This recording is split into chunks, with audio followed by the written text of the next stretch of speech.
Okay, so good morning, everyone. Please let me know those being online whether I'm audible and visible. Nazmul, good morning. Muskan, good morning. Sagar, good morning.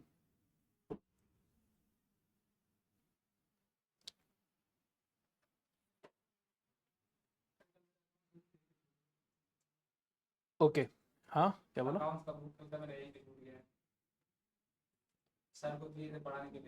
तो बाहर ही होगा. ठीक है, तो अपने class को start करते हैं. हम लोग लास्ट क्लास में chapter 2 that is material cost अपने स्टार्ट किए थे, जिसमें हम लोग ये समझे थे कि सबसे पहले अपने को क्या जानना है कि एक बार में कितना क्वांटिटी ऑर्डर करना है. क्योंकि हम लोग का टॉपिक क्या था? Economic order quantity. Order quantity का मतलब क्या है? ऑर्डर क्वांटिटी का मतलब कि एक बार में कितना ऑर्डर करते हैं उसको हम लोग क्या बोलते हैं? Order quantity. तो इकोनॉमिक ऑर्डर क्वांटिटी मतलब कि एक बार में कितना क्वांटिटी ऑर्डर करे कि वो मेरे लिए इकोनॉमिकल रहे. क्योंकि जब भी हम लोग ऑर्डर करते हैं तो 3 तरह का खर्चा इन्वॉल्व है. Number 1, purchase cost. अब ऑब्वियस से बात है, ज़्यादा क्वांटिटी एक बार में खरीदेंगे तो क्या मिलेगा? डिस्काउंट मिलता है, इसलिए. और कम खरीदेंगे, डिस्काउंट कम मिलेगा या नहीं मिलेगा. तो डिसीजन लेने का बात आ रहा है. जहां तक ऑर्डरिंग कॉस्ट का बात है, अब समझते हैं अगर एक बार में ज़्यादा क्वांटिटी मंगाएंगे तो हमको ऑर्डर्स ज़्यादा बार करना पड़ेगा या कम बार? कम बार. अगर एक बार में ज़्यादा मंगा लेंगे तो नंबर ऑफ ऑर्डर्स कम हो जाएगा ना. इसलिए एक बात लिखा हुआ था कि नंबर ऑफ ऑर्डर्स और क्वांटिटी पर ऑर्डर आर इनवर्सली प्रोपोर्शनल. लेकिन एक बार में अगर ज़्यादा मंगाएंगे तो मेरा कैरिंग कॉस्ट क्या होगा? बढ़ जाएगा. क्योंकि कैरिंग कॉस्ट का मतलब क्या था? स्टोरेज का कॉस्ट. क्योंकि एक बार में ज़्यादा मंगाएंगे तो ज़्यादा जगह चाहिए हमको, ज़्यादा पैसा ब्लॉक रहेगा, तो लोन पे इंटरेस्ट ज़्यादा देना पड़ेगा, राइट. तो हमको ये देखने का बात है. तो बात आया कि सर एक बार में फिर कितना खरीदे, कैसे मालूम चलेगा? How can we know about it? तो हम बोले इसमें 2 सिनेरियो है. एक ऐसे लोग का बात करते हैं जो लोग डिस्काउंट देते ही नहीं, चाहे तुम जितना भी क्वांटिटी खरीद लो कोई डिस्काउंट मिलने वाला नहीं है. और उसी को लेकर डिस्कशन कर रहे थे. और तब मैंने फॉर्मूला बताया कि OQ निकालने का एक फॉर्मूला है. क्या फॉर्मूला है sir? Root over of 2AO upon C. Root over of 2AO upon C. A का full form annual demand of what? Raw material. O का मतलब ऑर्डरिंग कॉस्ट पर ऑर्डर. पूरा बोलना है, ऑर्डरिंग कॉस्ट पर ऑर्डर. और सी का मतलब carrying cost per unit per annum. पर यूनिट पर एनम. एक और बात समझे थे कि अगर कैरिंग कॉस्ट परसेंटेज में दिया रहेगा तो हम लोग परचेज प्राइस से मल्टीप्लाई करते हैं. क्यों करते हैं वो लास्ट डे में डिस्कस किए भी थे, राइट. तो और फिर हम लोग कुछ एग्जांपल्स भी लास्ट डे अपने किए थे. लास्ट की तरफ जब इंटरनेट इशू आया था तो हम एक चीज आप लोग से पूछ रहे थे. हम ये पूछे थे, शायद जितना मुझे ध्यान है यही शायद एग्जाम्पल रहा होगा कि किसका एग्जाम्पल? साइकिल का लिए थे, बाइक का लिए, क्या चीज एग्जाम्पल लिए थे? स्कूटी का लिए थे, ठीक है. तो मारुति सुजुकी का एग्जाम्पल शायद मैंने लिया था. और मैंने बताया था कि मान लो कि मारुति सुजुकी क्या बोलता है कि मेरा एनुअल डिमांड ऑफ स्कूटी कितना है? 10,000 से 10,000 यूनिट्स है. और हम लोग टायर क्या करते हैं? खरीदते हैं. किससे खरीदते हैं? MRF से खरीदते हैं. और ऑर्डरिंग कॉस्ट पर ऑर्डर इतना है और carrying cost per unit per annum इतना है. आपको EOQ निकालने बोल रहा है. तब तुमने बोला था क्या चीज का EOQ? हम बोले क्वेश्चन में कोई जरूरी नहीं है लिखा हुआ रहेगा क्या चीज का EOQ निकालना है. क्वेश्चन खाली बोलेगा व्हाट कैलकुलेट EOQ, ऐसा बोल सकता है. तो मेरा फिर यहाँ पे क्वेश्चन आया था कि यहाँ पर A कितना होगा? क्या A यहाँ पर 10,000 होगा या नहीं होगा? अगर आप नहीं बोलते हैं तो क्यों नहीं होगा? वापस सेम क्वेश्चन दोबारा पूछते हैं, बताएंगे? अगर होगा, अगर होगा तब तो कोई बात नहीं है. नहीं होगा क्यों? हाँ, तो क्या हुआ? ओके, तो ये क्या बोल रहा है? ये यहाँ पे बच्चे बोल रहे हैं कि नहीं सर ए 10,000 नहीं बोल सकते. क्यों नहीं बोल सकते हैं? क्योंकि सर 10,000 आप क्या बोले कि ए का मतलब है annual demand of raw material. But scooty तो क्या है? फिनिश गुड्स है. किसके लिए? मारुति सुजुकी के लिए. इसीलिए हम लोग का एनुअल डिमांड जो है वो 10,000 नहीं होगा. देखो, ट्राई टू अंडरस्टैंड समथिंग. इस तरह नहीं बोलना चाहिए कि एज वो रॉ मटेरियल है इसीलिए, मतलब एज अ फिनिश गुड्स इसलिए नहीं होगा. देखो EOQ अगर मान लो आता है 5000 units, what is the meaning of it? EOQ 5000 units answer आया मान लो फॉर एग्जांपल, तो इसका मीनिंग क्या है कि एक बार में 5000 यूनिट्स क्या करेंगे हम? ऑर्डर करेंगे, मतलब खरीदेंगे। तो मतलब पहला बात तो तुमको ये क्लियर होना जरूरी है कि EOQ किसका निकलता है? उस चीज का निकलता है जो हम खरीदते हैं, जो हम खरीदते हैं। बिकॉज EOQ अगर 5000 यूनिट से मतलब क्या हुआ कि एक ऑर्डर में हमको 5000 यूनिट्स खरीदना है, तो जो चीज खरीदते हैं उसका EOQ निकलता है। Are you getting my point? और स्कूटी हम खरीद नहीं रहे हैं, स्कूटी हम बना रहे हैं, टायर खरीद रहे हैं MRF से। इसलिए यहां पर एनुअल डिमांड किसका लेना है? टायर का लेना है। आपको क्या समझ में आ रहा है बात को? तो क्यों सर, सिंपल है ना, आप रॉ मटेरियल बोलिए, क्यों ऐसा बोल रहे हैं? क्योंकि देखो EOQ को जरूरी नहीं है कि तुमको सिर्फ मैन्युफैक्चरर के लिए निकालने बोले। अगर एक ट्रेडर का बात करें तो वो खरीदता भी फिनिश गुड्स है और बेचता भी फिनिश गुड्स है। तो ट्रेडर के लिए एनुअल डिमांड क्या होगा? फिनिश गुड्स ही एनुअल डिमांड में आएगा, बट वो रॉ मटेरियल तो नहीं है। तो तुमको इस बात को ध्यान रखना है कि हम लोग हमेशा EOQ किसका कैलकुलेट करते हैं? उस चीज का जो हम खरीदते हैं। हाँ, इस एग्जाम्पल में बात करें तो हम स्कूटी खरीद नहीं रहे, हम टायर खरीद रहे हैं और असेंबल करते लगाते हैं अपने स्कूटी में। टायर खरीद रहे हैं, इसलिए यहां पर एनुअल डिमांड किसका लेना है? टायर का लेना है। क्या ये बात सभी को समझ में आ रहा है कि नहीं? यस और नो? सभी को let me know in the chat also.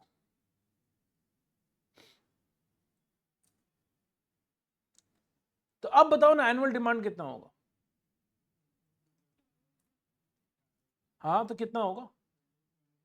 कैसे आया 20,000? ऑब्वियसली सर, एक स्कूटी में कितना टायर होता है? 2 टायर होता है।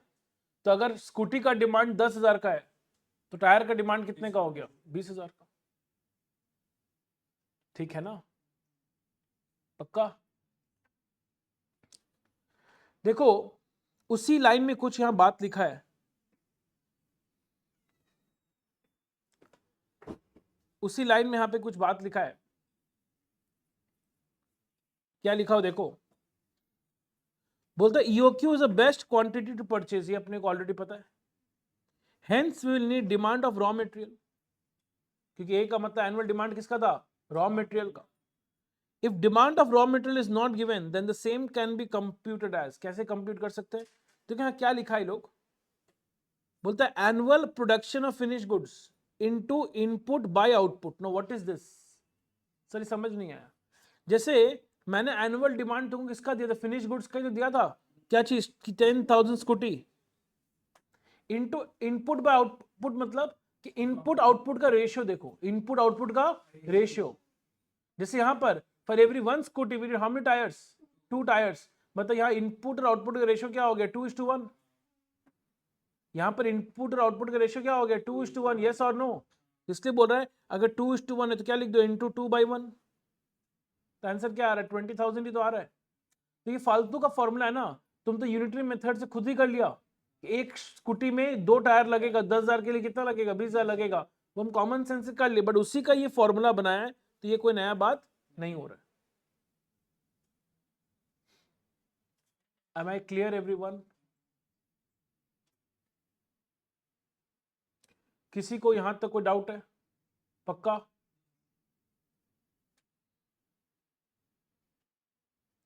So, एक बात हम लोग कॉपी में लिख सकते हैं,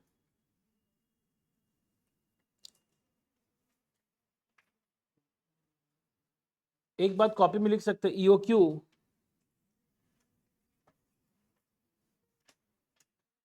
is always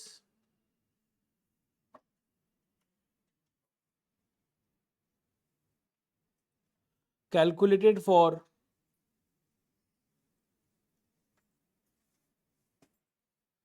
EOQ is always calculated for something which we purchase,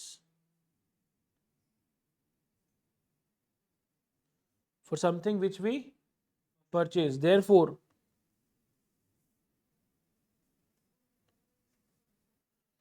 annual demand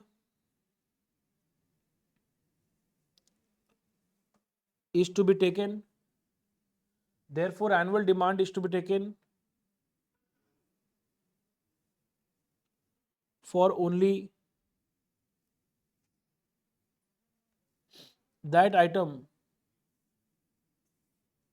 which we have to purchase. जो हम लोग परचेज करने वाले हैं हम लोग उसका एनुअल डिमांड लेंगे.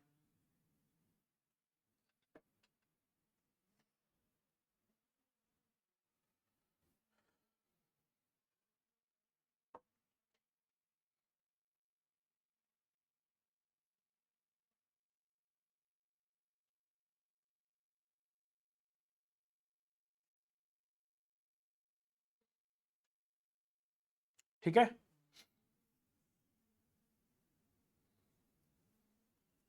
अच्छा, जैसे कि अगर हम लोग शर्ट मैन्युफैक्चरर है तो हम लोग एनुअल डिमांड शर्ट का लेंगे या क्लोथ का लेंगे? क्लोथ का, कि क्लोथ परचेज करते हैं, शर्ट बनाते हैं, है ना. लिखो for example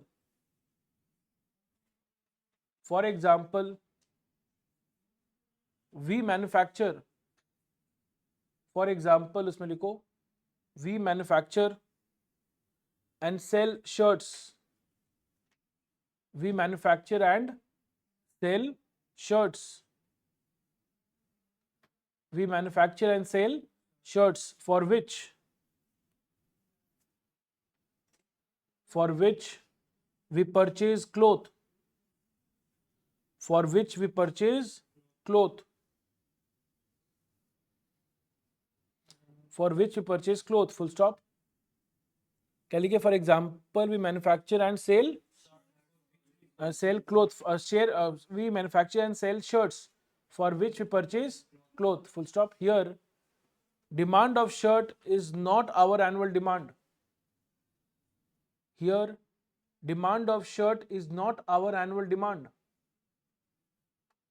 Here, demand of shirt is not our annual demand. But the demand of cloth,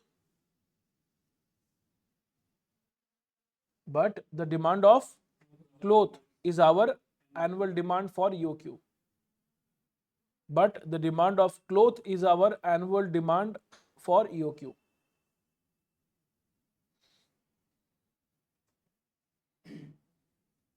ठीक है.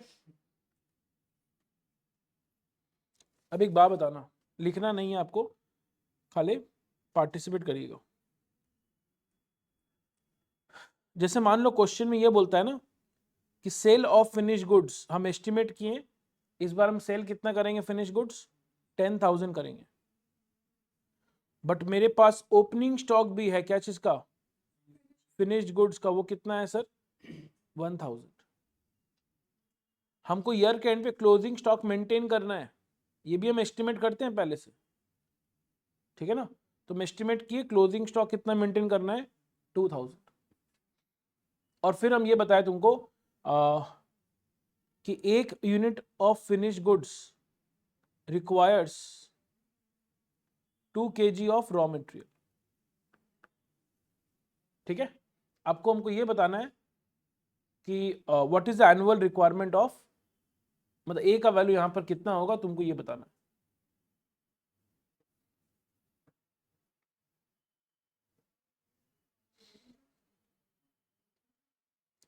18,000 कैसे?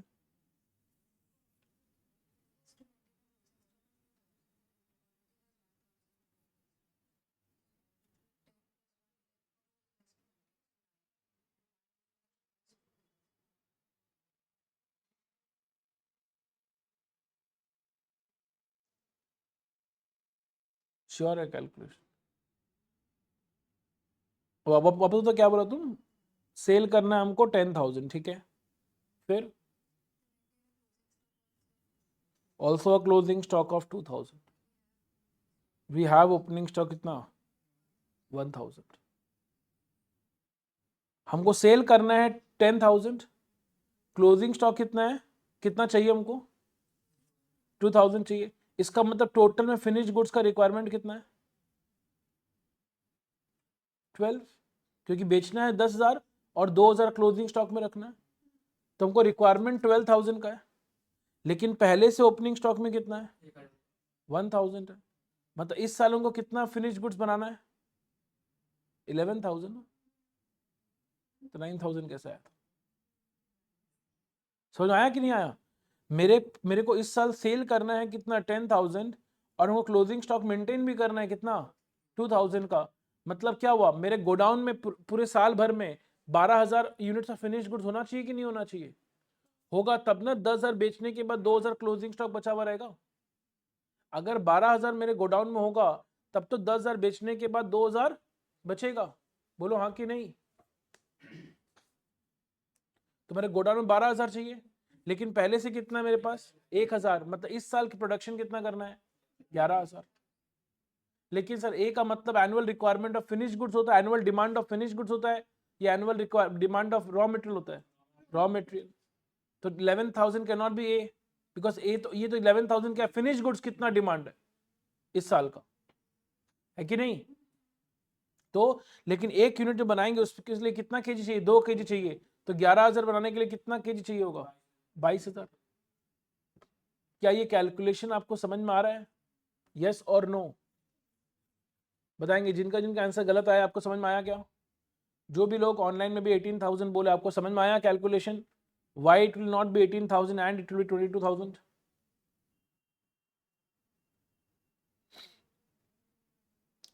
अब सुनना, ये जो तुम गलती किया, ये गलती होना नहीं चाहिए था। क्यों नहीं होना चाहिए था बताओ? तुम एक फॉर्मूला बचपन से पढ़ते हुए आए, क्लास 11 से लेकर, that is cost of goods sold. तुम बचपन में क्या पढ़ा है? कॉस्ट ऑफ गुड्स सोल्ड का formula opening stock plus purchase minus closing stock. तो अगर यूनिट्स में बात करें, अच्छा कॉस्ट ऑफ गुड्स सोल्ड अगर इक्वल टू ये है, तो अगर यूनिट्स के टर्म, ये तो कॉस्ट के टर्म्स हुआ ना, अगर यूनिट्स के टर्म से बात करें तो फॉर्मूला क्या बन गया कि units sold equal to opening stock. अच्छा अब हम क्या बोलेंगे? प्रोडक्शन बोलेंगे, क्योंकि बचपन में हम लोग ट्रेडर के पॉइंट से बात करते थे, मैन्युफैक्चरर के पॉइंट से, तो production units minus closing stock units. तो यूनिट सोल्ड कितना है? 10,000। ओपनिंग स्टॉक कितना है? 1,000। प्रोडक्शन कितना करना है? निकालना पड़ेगा। क्लोजिंग स्टॉक कितना है? 2,000। तो यहाँ इस इक्वेशन के हिसाब से आंसर आ जाता है 11,000। समझ में आ रहा है कि नहीं आ रहा है? ये कैसे आया 11,000? इस फॉर्मूला से भी आ जाता। तो प्रोडक्शन यूनिट क्या होता है? ये 10,000 है, ये 2,000 इधर आता प्लस हो जाता और इधर आता माइनस होता। तो 10,000 में 2,000 ऐड और 1,000 माइनस 11,000 आ रहा है। तो इस साल उनको प्रोडक्शन कितना करना है? 12,000।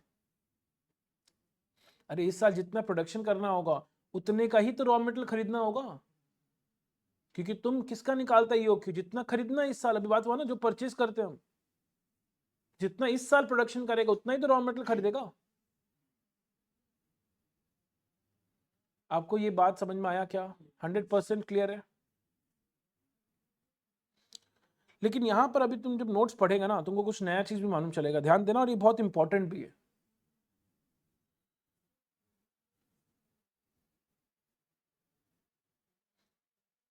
देखो यहाँ क्या लिखा हुआ है, annual demand computation with stock information. जब स्टॉक का इन्फॉर्मेशन दिया हुआ रहे तब हम लोग एनुअल डिमांड कैसे निकालते हैं। तो क्या लिखा है स्टेप 1 वाला? Identify annual sales of finished product. पहले देख लो सेल्स कितना है, वो तो बताया था आप 10,000। और compute production of finished goods with the equation, जो हम बात किए थे। अभी लोग क्या किया, इक्वेशन कैसे? एक्चुअली देखो मैंने इक्वेशन आपको क्या बताया कि sales equal to opening stock plus production minus closing stock. ये लोग क्या किया, माइनस क्लोजिंग स्टॉक को इधर ले आया, तो sales plus closing stock equal to opening stock plus production. समझ में आया? तो उससे क्या निकल जाएगा, इस साल कितना प्रोडक्शन करना है। और फिर क्या निकाल रहे हैं कि भाई ठीक है, तो रॉ मटेरियल कितना चाहिए? प्रोडक्शन जैसे इस बार कितना था, 11,000 था, और आपने क्या बोला था, एक यूनिट बनाने के लिए कितना केजी चाहिए? 2 केजी चाहिए। तो इनपुट और आउटपुट का रेशियो क्या हो गया? 2:1। तो इंटू 2/1, तो आंसर आ गया ना 22,000। तो यहां पर देखिए टर्म यूज किया रॉ मटेरियल कंज्यूम्ड। ये टर्म आप बचपन से आज तक बहुत बार सुने हैं। ऑब्वियसली तुम देखो, हमको इस साल प्रोडक्शन कितना करना है? 11,000 करना है, और एक यूनिट बनाने के लिए 2 केजी चाहिए। मतलब इस साल जितना प्रोडक्शन करना है उसके लिए हमको 22,000 चाहिए। मतलब इस साल हम रॉ मटेरियल कंज्यूम कितना करेंगे? 22,000 करेंगे। यही तो मतलब हुआ। बोलो हाँ कि नहीं? तो क्या इसको नाम हम लोग रॉ मटेरियल कंज्यूम्ड दे सकते हैं कि नहीं दे सकते हैं? अरे 11,000 प्रोडक्शन करने के लिए रॉ मटेरियल कितना चाहिए? 22,000 चाहिए, मतलब 22,000 इस साल हम कंज्यूम करेंगे तब तो 11,000 बनेगा। That means it is what? Raw material consumed. But try to understand something, EOQ में अगर ईओक्यू आता है 2000 units, what is the meaning of it?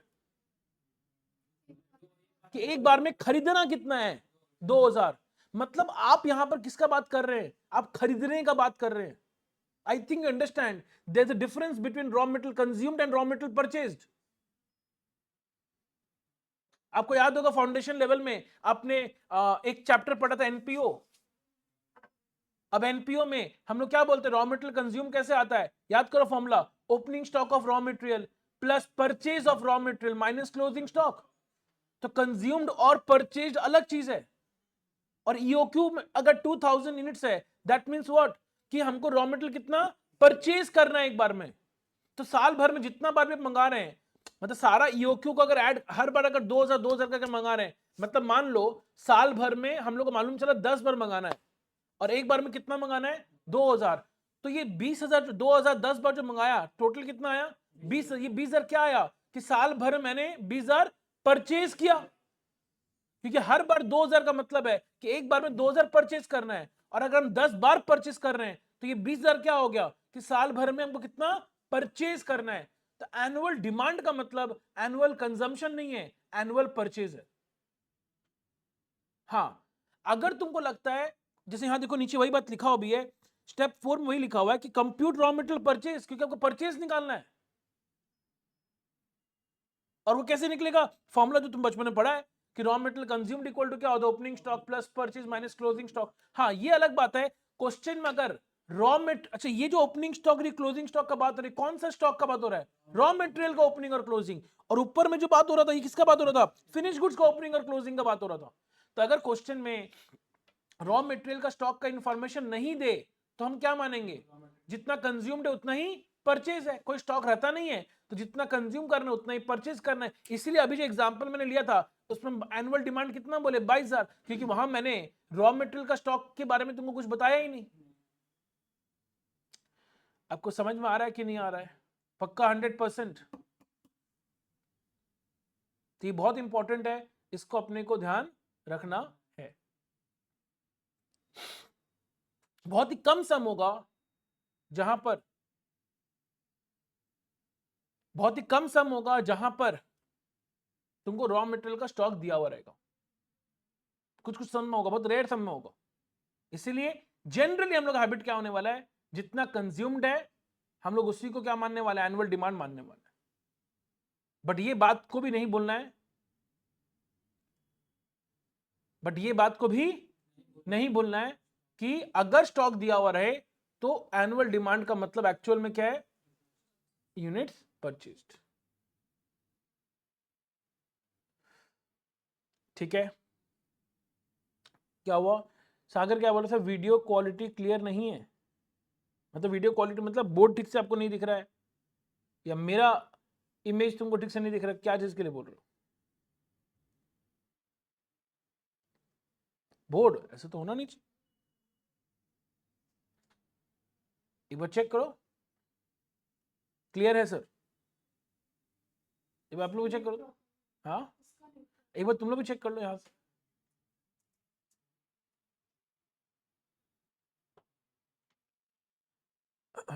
अभी गग बोल रहे थे इस क्लास की रिकॉर्डिंग कहाँ मिलेगी? अभी आप मेरे से क्लास की बात कर लेना, ठीक है?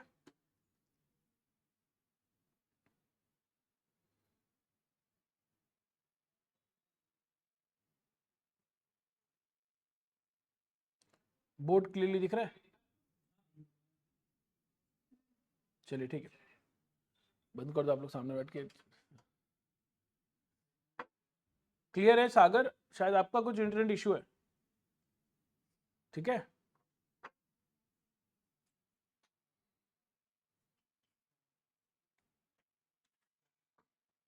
कभी कभी होता है, बारिश वगैरह हो गया आपके एरिया में, उसके कारण मतलब अगर लगातार नेट ठीक नहीं चलेगा तो प्रॉब्लम होता है। ज़्यादा रात को यूट्यूब वगैरह घाट लिया होगा। हाँ, चलो ठीक है, सुनो ना, छोटे सा बात, सबको यहां तक बात समझ में आया क्या? अब सुनना, एक और बात लिखा हुआ जो बहुत इंपॉर्टेंट है, सुना बात को। मान लो रॉ मटेरियल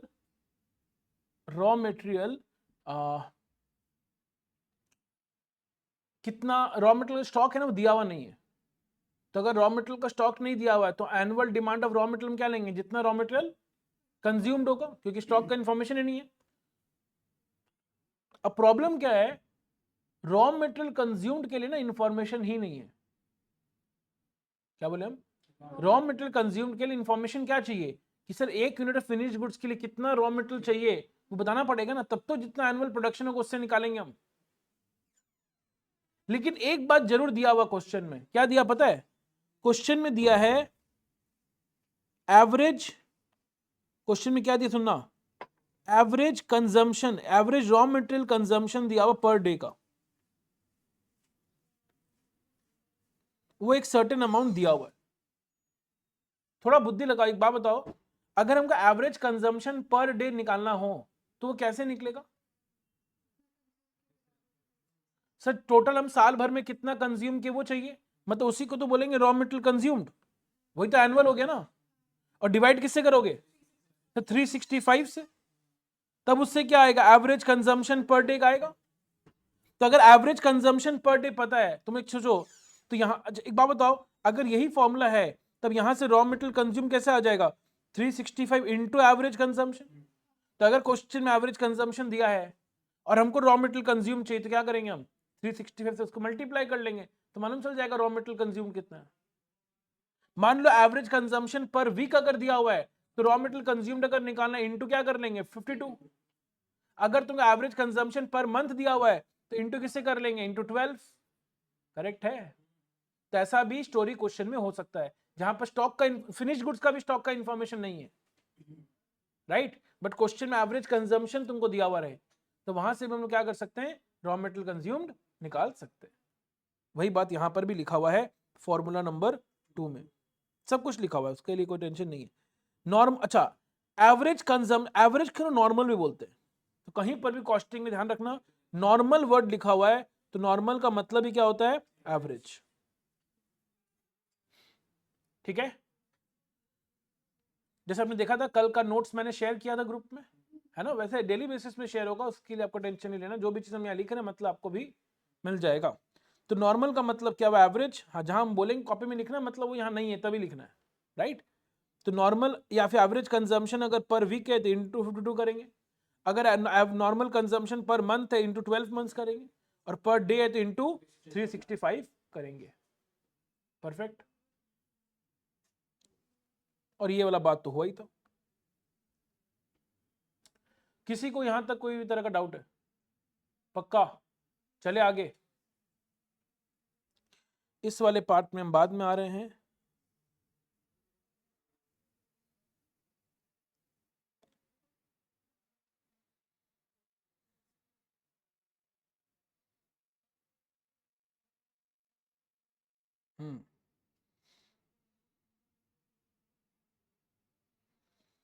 ये क्वेश्चन आपको दिख रहा है,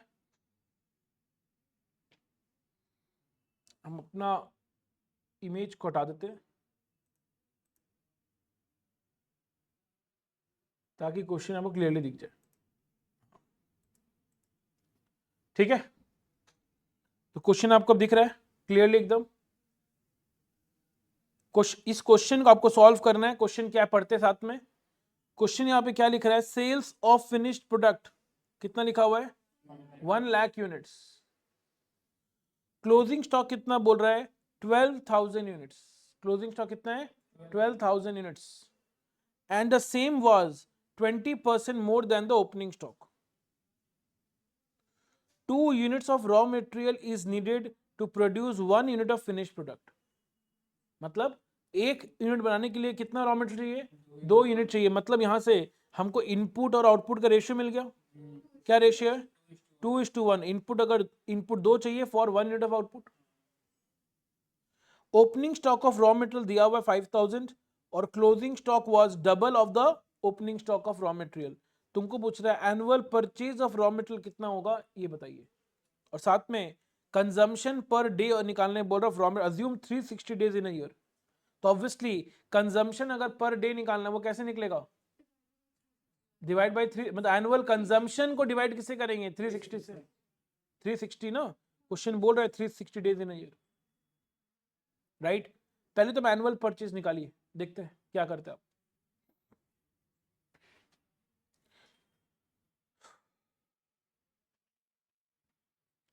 ट्राई इट योरसेल्फ।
हो जाए तो बता देना, ठीक है।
ओके, सो अभी गर्ग का आंसर आ चुका है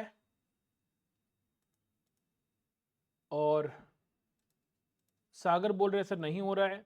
यहाँ पे बाकी लोग क्या अवस्था है, नहीं हो रहा है। चलिए देखिए, थोड़ा सा मैथ्स कमजोर होने का कारण है ये, ठीक है, लैंग्वेज इश्यू है, ध्यान दीजिए सभी कोई।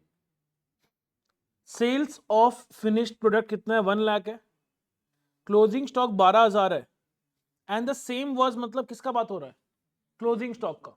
सेम का मतलब क्या हुआ, इसका बात हो रहा है ना, कि जो क्लोजिंग स्टॉक है वो 20% ज्यादा है किससे, ओपनिंग स्टॉक से। जो क्लोजिंग स्टॉक दिया हुआ है वो ओपनिंग स्टॉक से क्या है, 20% ज्यादा है। कुछ समझ में आ रहा है कि नहीं आ रहा है, ध्यान देना। अब तो पहला बात, इससे तो हमको समझ में आ गया, सेल्स अगर पता है और क्लोजिंग स्टॉक पता है और ओपनिंग स्टॉक भी पता है। सर ये कौन सा ओपनिंग स्टॉक कौन सा क्लोजिंग स्टॉक है, देखो कंफ्यूजन होना नहीं चाहिए, बट क्योंकि जब नीचे में opening stock of raw material और closing stock of raw material लिखा हुआ है तो ऊपर ऑब्वियसली फिनिश गुड्स का ही है वो। तो इससे क्या निकल जाएगा, फर्स्ट सेंटेंस से हम लोग क्या निकल सकते हैं, प्रोडक्शन निकल सकता है, एनुअल प्रोडक्शन निकल सकता है ना। लेकिन प्रॉब्लम ये है sir, opening stock directly given नहीं है, तो पहले तो ओपनिंग स्टॉक निकालना पड़ेगा, इसलिए लैंग्वेज पे यहाँ प्रॉब्लम आप लोग को हुआ है। और लैंग्वेज ध्यान देना है, closing stock 12,000 and the same was, मतलब क्लोजिंग स्टॉक का बात कर रहा है, वो ओपनिंग स्टॉक से क्या है, 20% ज्यादा है। क्लोजिंग स्टॉक जो ओपनिंग स्टॉक से 20% ज्यादा है। दो तरीका होता है, एक होता है आपका मैथ स्ट्रांग है तब तो तुरंत कर लेंगे, मैथ स्ट्रांग नहीं है थोड़ा सा इक्वेशन बनाना पड़ सकता है। कि हम मान लेते ओपनिंग स्टॉक कितना है, एक्स है, तो क्लोजिंग स्टॉक कितना हो जाएगा, क्लोजिंग स्टॉक क्या बोल रहा है, same boss 20% more than opening stock. तो अगर ओपनिंग स्टॉक एक्स है तो क्लोजिंग स्टॉक कितना होगा, 20% ज्यादा। तो एक्स में अगर 20%, या फिर सोचो कि अगर ओपनिंग स्टॉक 100 होता, अगर ओपनिंग स्टॉक क्या होता, 100 होता, तो क्लोजिंग स्टॉक क्या बोल रहा है, 20% मोर देन ओपनिंग स्टॉक। तो 20% मोर देन 100 मतलब 100 प्लस 20%, तब क्लोजिंग स्टॉक कितना होता, 120। तब क्लोजिंग स्टॉक कितना होता, 120। यस और नो, मतलब अगर ओपनिंग स्टॉक 100 है तो क्लोजिंग स्टॉक कितना है, 120 है। क्या ये चीज आपको समझ में आ रहा है कि नहीं आ रहा है, पक्का।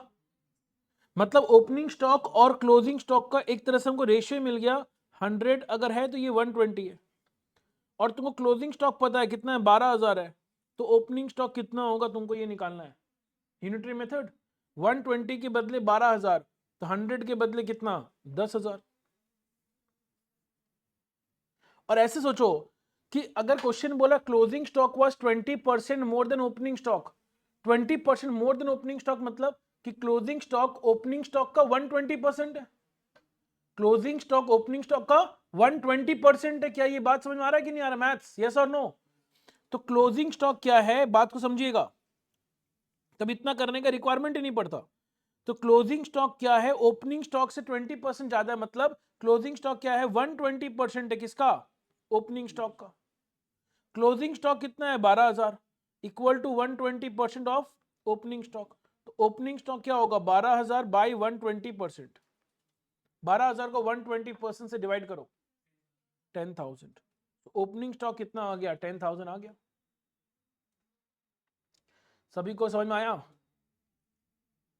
इसका मतलब यहां पर एनुअल प्रोडक्शन कितना होगा, एनुअल प्रोडक्शन फॉर्मूला क्या है सर, सेल्स में ऐड करते हैं क्या चीज, क्लोजिंग स्टॉक, और माइनस क्या करते हैं, ओपनिंग स्टॉक। क्या ये फॉर्मूला से एग्री करते हैं सब, क्या ये फॉर्मूला से एग्री करते हैं। बुक में फॉर्मूला क्या था, sales plus closing stock equal to opening stock plus production. तो प्रोडक्शन क्या होगा, sales plus closing stock minus opening stock, तो वही तो कर रहे हैं, sales plus closing stock minus opening stock. तो यहां से कितना आ गया, 1,02,000। तो एनुअल प्रोडक्शन कितना आ गया, 1,02,000। कि इस साल हमको बनाना कितना, 1,02,000 यूनिट्स बनाना है। और इनपुट आउटपुट का रेशियो कितना था, 2:1, मतलब 1 यूनिट बनाने के लिए 2 यूनिट का रॉ मेटेरियल चाहिए। इससे क्या आएगा, कंजम्पशन आएगा या परचेज आएगा, कंजम्पशन आएगा। अरे भाई 1,02,000 बनाना है, जिसके लिए 2 यूनिट्स करके चाहिए, मतलब उतना कंज्यूम करना है ना। इससे क्या आएगा, रॉ मटेरियल कंजम्पशन आएगा। तो 1,02,000 इंटू 2/1 दैट कम्स 2,04,000। तो 2,04,000 क्या आया, कंजम्पशन आया। 2,04,000 क्या आया, कंजम्पशन। देखो लॉजिक समझो, हमको इस साल प्रोडक्शन कितना करना है, 1,02,000। तो अगर 1,02,000 और 1 यूनिट बनाने के लिए दो यूनिट रॉ मटेरियल चाहिए, चाहिए मतलब क्या हुआ, कंज्यूम करना है उतना, मतलब 1 यूनिट बनाने के लिए 2 यूनिट कंज्यूम करना है। तो 1,04,000 बनाने के लिए 2,04,000 कंज्यूम करना है, तो 2,04,000 क्या है, consumed. Perfect, it's not purchase. हाँ, परचेज का सर हम लोग कंज्यूम्ड का एक फॉर्मूला पढ़े थे, opening stock plus purchase minus closing stock and that is equal to consumed, और कंज्यूम्ड कितना है, 2,04,000। ओपनिंग स्टॉक कितना दिया हुआ है, 5,000। परचेज निकालना है और क्लोजिंग स्टॉक क्या बोला, डबल है, तो 10,000 इक्वल टू 2,04,000। तो यहां से परचेज कितना आ जाएगा, 2,09,000। परचेज कितना हो जाएगा, 2,09,000। क्या ये कैलकुलेशन आपको समझ में आया क्या, वेरी इंपॉर्टेंट।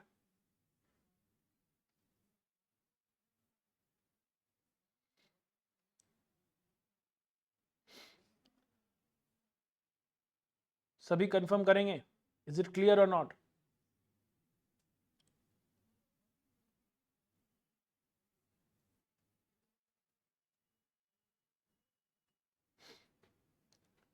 अच्छा, क्वेश्चन एक और चीज बोला था, कंजम्पशन पर डे।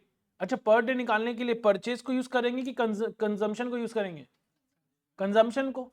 तो एनुअल कंजम्पशन कितना था, 2,04,000, और पर डे चाहिए तो डिवाइड बाई 360, तो 2,04,000 बाई 360 कितना, 566.67। तो ऑप्शन नंबर ए होगा आंसर। आंसर क्या होगा, ऑप्शन नंबर ए। तो एक बार परचेज एंड कंज्यूम फिर से समझा दो। एक बात समझो, मेरे को एक साइकिल बनाने के लिए, एक बाइक बनाने के लिए 2 टायर खरीदना पड़ेगा, 2 टायर यूज करना होगा ना। आप जैसे ही कोई रॉ मटेरियल को प्रोडक्ट में लगा देते हैं, वो तो उसमें क्या हुआ, उस प्रोडक्ट में यूज हो गया, तो उसको तो कंजम्पशन बोलते हैं। मतलब एक प्रोडक्ट बनाने के लिए जितना उसमें रॉ मटेरियल चाहिए, दैट मीन्स व्हाट, कितना हम कंज्यूम कर रहे हैं उस प्रोडक्ट में। कंज्यूम मतलब जितना हम यूज कर रहे हैं उसमें। अगर एक साइकिल बनाने के लिए, एक बाइक बनाने के लिए 2 टायर चाहिए, तो 2 टायर हम क्या कर रहे हैं, कंज्यूम कर रहे हैं उसमें। तो अगर मेरे को साल भर में, जैसे यहां पर मेरे को बनाना कितना था, 1,02,000 बनाना है, और 1 यूनिट बनाने के लिए 2 यूनिट ऑफ रॉ मटेरियल चाहिए, तो 2,04,000 हम क्या कर रहे हैं, 2,04,000 यूनिट ऑफ रॉ मटेरियल हम यूज कर रहे हैं, ताकि मेरे 1,02,000 प्रोडक्ट बन जाए। तो इसलिए 2,04,000 मेरे लिए क्या हो गया, कंज्यूम्ड हो गया। और फिर आप जानते ही हैं, परचेज के लिए रॉ मटेरियल कंज्यूम्ड का एक फॉर्मूला में पढ़े हुए बचपन में भी, that is opening stock plus purchase minus closing stock. तो कंज्यूम्ड पता है, ओपनिंग स्टॉक क्लोजिंग स्टॉक पता है, तो वहां से हम क्या निकालेंगे, परचेज। अरे मेरे को इस साल कंज्यूम कितना करना है, 2,04,000। पर हम खरीद तो ज्यादा भी सकते हैं, कम भी सकते हैं। हम ज्यादा कब खरीदेंगे, मैं 2 लाख अगर कंज्यूम 2,04,000 करना है, तो ज्यादा कब खरीदेंगे, जब क्लोजिंग स्टॉक ज्यादा मेंटेन करने रहेगा। कम कब खरीदेंगे, जब क्लोजिंग स्टॉक कम मेंटेन करने करेगा, और पहले से स्टॉक है मेरे पास। ठीक है ना। तुम खरीद कितना भी सकते हैं। कंज्यूम मतलब एक प्रोडक्ट में कितना लग रहा है रॉ मटेरियल, उसको बोलते हैं कंज्यूम्ड। और परचेज मतलब जितना बाहर से खरीद रहे हैं, उसको बोलते हैं परचेज।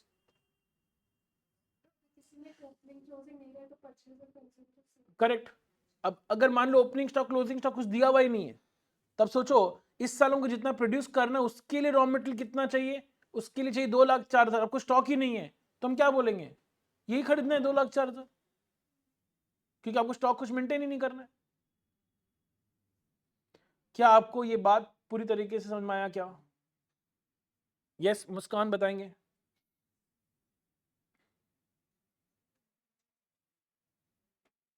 डन, चले आगे। अब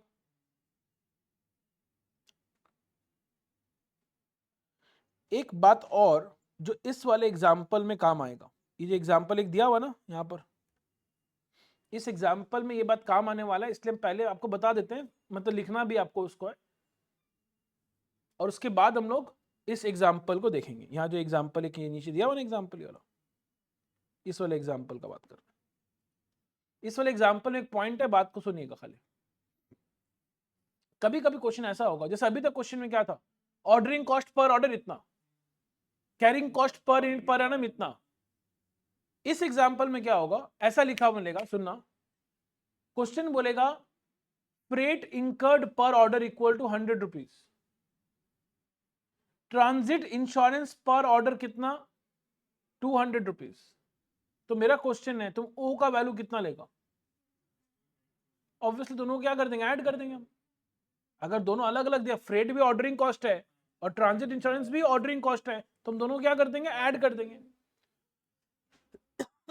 अब जैसे मान लो क्वेश्चन में बोलेगा स्टोरेज कॉस्ट 10%, इंटरेस्ट कॉस्ट 3%, तो तुम कैरिंग कॉस्ट का परसेंटेज कितना लेगा, 13%। तो बोलने का मतलब है कि अगर ऑर्डरिंग कॉस्ट या फिर कैरिंग कॉस्ट पार्ट्स में अगर दिया हुआ है तो हम सारे पार्ट्स को क्या करेंगे, जोड़ेंगे और एक साथ कंसिडर करेंगे। करेक्ट, एकदम सिंपल था। लिख लो खाली कॉपी में इस बात को, लिखो if question has given ordering cost, copy में लिखना है, if question has given ordering cost और carrying cost, if question has given ordering cost or carrying cost, if question has given ordering cost or carrying cost in multiple parts,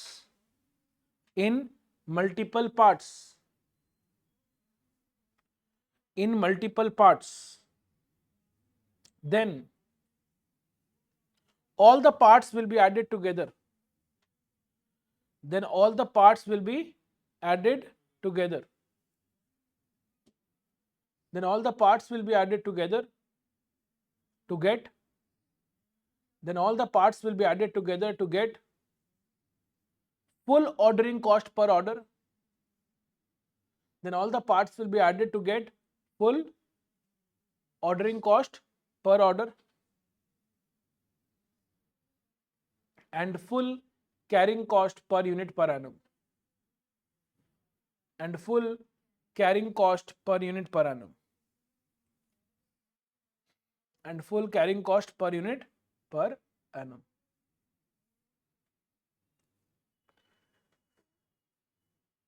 ठीक है, जैसे अब इस example को देखेंगे, क्वेश्चन क्या बोल रहा है, a company manufactures a product from a raw material, एक कंपनी ऑब्वियसली रॉ मटेरियल से बनेगा, विच इज परचेज्ड एट 60 पर केजी, मतलब रॉ मटेरियल का परचेज प्राइस दिया हुआ है। The company incurs a handling cost of ₹360 plus freight of ₹390 पर ऑर्डर। तो पर ऑर्डर तुमको क्या दिया हुआ है, हैंडलिंग कॉस्ट दिया हुआ है और तुमको फ्रेट भी दिया हुआ पर ऑर्डर, तो ऑब्वियसली हम दोनों को क्या कर लेंगे, ऐड कर देंगे। तो मेरा ओ का वैल्यू कितना हो जाएगा, 360 plus 390, that comes to how much, 750। तो ये मेरा ओ का वैल्यू हो गया। The incremental carrying cost of inventory of a raw material is ₹0.5 per kg per month. एक मिनट, इंक्रीमेंटल कैरिंग कॉस्ट मतलब एडिशनल कैरिंग कॉस्ट का बात कर रहे हैं, है ना, मतलब प्राइमरी कैरिंग कॉस्ट कुछ और है, अगर ये एडिशनल है तो प्राइमरी कुछ और है, ठीक है, मतलब इसके अलावा और भी कैरिंग कॉस्ट होगा, बट इसका क्या बात हो रहा है, कितना है, 0.5 पर केजी, ठीक है, कि कैरिंग कॉस्ट क्या होता है, पर यूनिट पर एनम, बट ये पर केजी है, ठीक है चलेगा, क्योंकि रॉ मटेरियल पक्का केजी में होगा, बट ये पर मंथ है, बट हम लोग को पर एनम चाहिए होता है, इसलिए कैरिंग कॉस्ट के लिए क्या करना होगा, 0.5 इंटू 12 करना होगा। अब इसका वैल्यू मत निकालो, क्यों, क्योंकि प्राइमरी कैरिंग कॉस्ट भी कुछ और होने वाला है बाद में, क्योंकि ये तो इंक्रीमेंटल है, बट क्या ये कैलकुलेशन में आया, 0.5 पर केजी पर मंथ था, बट हम लोग को हमेशा पर एनम चाहिए होता है, इसलिए इंटू 12 की। In addition the cost of working capital finance on the inventory on the investment in inventory of raw material is 9 per kg per annum. Sir देखिए कुछ समझ तो नहीं है, बट इतना जरूर समझ में आ गया कि 9 पर केजी पर एनम लिखा हुआ है, तो एक यूनिट का एक साल का खर्चा कितना, 9 रुपया करके है, तो अकॉर्डिंगली ये 6 रुपया और ये 9 रुपया कितना हो गया, 15 रुपया। लेकिन फिर भी सर ये बात समझाइए ना, ये cost of working capital finance on the investment in inventory of raw material का मतलब क्या हुआ, understand, cost of working capital finance, working capital finance का मतलब हो गया, I think working capital you already know, है ना, कि वर्किंग कैपिटल क्या होता है। फिनेंस का मतलब क्या होता है, पैसा, मतलब डे टू डे बिजनेस करने के लिए हम लोग पैसा लिए हुए हैं किसी से, चाहे वो खुद का पैसा है, अगर खुद का पैसा भी लगा हुआ है तो मेरा अपॉर्चुनिटी कॉस्ट हो गया, और अगर बैंक से लिया हुआ लोन है तो इंटरेस्ट हो गया कॉस्ट। वर्किंग कैपिटल के लिए पैसा मैंने अरेंज किया, उस पैसे को जो अरेंज किया ना उसके कारण कॉस्ट लग रहा है। तो खुद का पैसा होगा तो अपॉर्चुनिटी कॉस्ट है कि यही पैसा कहीं और लगा दे तो कमाते नहीं, लेकिन नहीं कमा पा रहे हैं। और अगर बैंक से लिया हुआ है तो मेरा ये इंटरेस्ट कॉस्ट हो गया, राइट। अब चाहे तुम अपॉर्चुनिटी कॉस्ट बोलो या फिर इंटरेस्ट कॉस्ट बोलो, दोनों क्या होता है, कैरिंग कॉस्ट ही होता है। और वो कितना दिया हुआ है, on the investment in inventory of raw material, मतलब जितना रॉ मटेरियल मेरे इन्वेंट्री में रहता है उसका पैसा जो ब्लॉक्ड है उसका कॉस्ट का बात कर, मतलब इंटरेस्ट कॉस्ट का ही बात कर रहा है। तो ये क्या दिया हुआ है, ये इंटरेस्ट कॉस्ट है। ये क्या है, इंटरेस्ट कॉस्ट। और इंटरेस्ट कॉस्ट कितना है, 9 पर kg पर एनम। क्या आपको ये लैंग्वेज पूरा क्लियर है क्या। Cost of working capital finance, day to day business के लिए मैंने बैंक से लोन लिया है, क्या चीज के लिए, on the investment in inventory of raw material. जो भी रॉ मटेरियल मेरे इन्वेंट्री में रहता है उस पर जो इन्वेस्टमेंट चाहिए, उसके लिए जो पैसा चाहिए उसके लिए मैंने लोन लिया हुआ है, और जिसका कॉस्ट कितना है, 9 rupees per kg per annum, right. तो ऑब्वियसली वो क्या हो गया मेरे लिए, कैरिंग कॉस्ट हो गया। पक्का क्लियर है language. The annual production of the product is 1 lakh units. Annual production of the product मतलब 1 लाख यूनिट्स का बात जो कर रहा है, ये रॉ मटेरियल का बात कर रहा है या फिनिश गुड्स का, फिनिश गुड्स का प्रोडक्शन का बात करें ना। प्रोडक्शन क्या चीजें करते हैं, फिनिश गुड्स का प्रोडक्शन करते हैं। तो annual production of the product कितना है, 1 लाख यूनिट्स। तो सबसे अच्छा बात है कैलकुलेशन करके दिया है कि प्रोडक्शन कितना करना है, 1 लाख यूनिट्स ही करना है हम लोग को। कुछ समझ में आ रहा है कि नहीं आ रहा है। And 2.5 units are obtained from 1 kg of raw material. 2.5 units are obtained from 1 kg of raw material. मेरा क्वेश्चन है यहाँ पे इनपुट और आउटपुट का रेशियो क्या है। गलत जवाब नहीं चाहिए तो देख लो, 2 मिनट समय ले लो, लेकिन सही जवाब चाहिए। बोला 2.5 units are obtained from 1 kg of raw material. तो इनपुट और आउटपुट का रेशियो क्या है,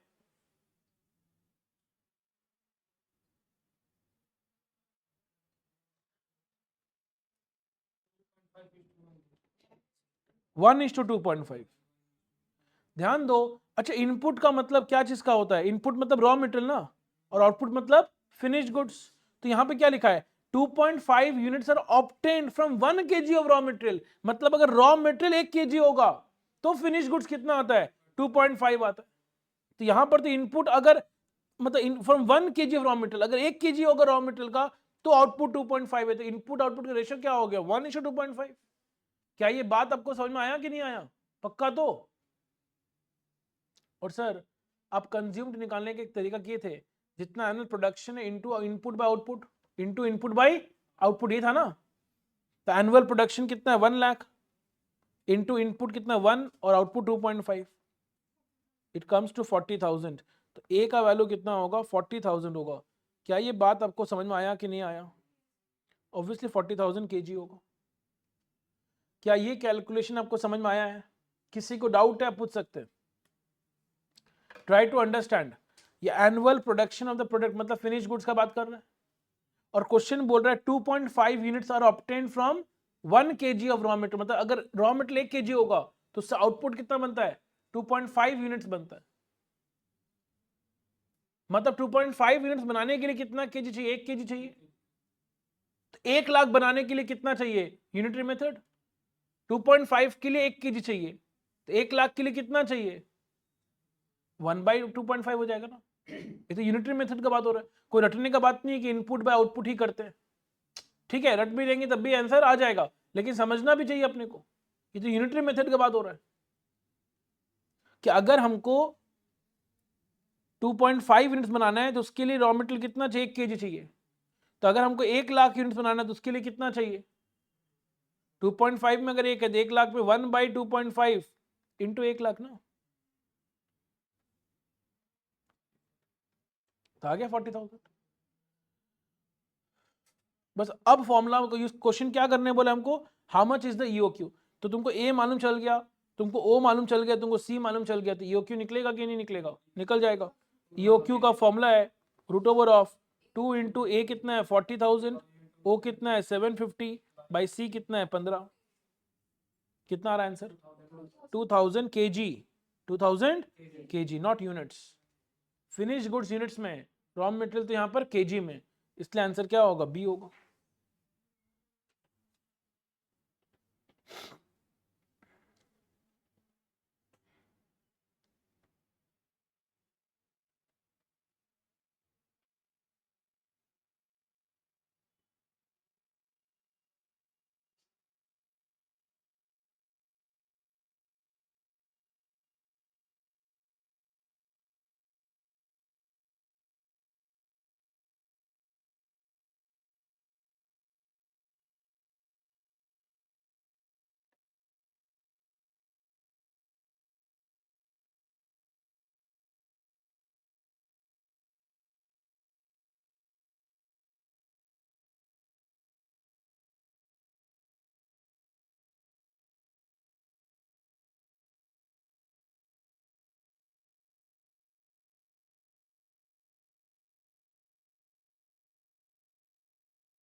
सभी को क्लियर है क्या? किसी का डाउट है इस एग्जाम्पल में? कोई भी तरह का डाउट है इसमें? नहीं ना? चले आगे फिर।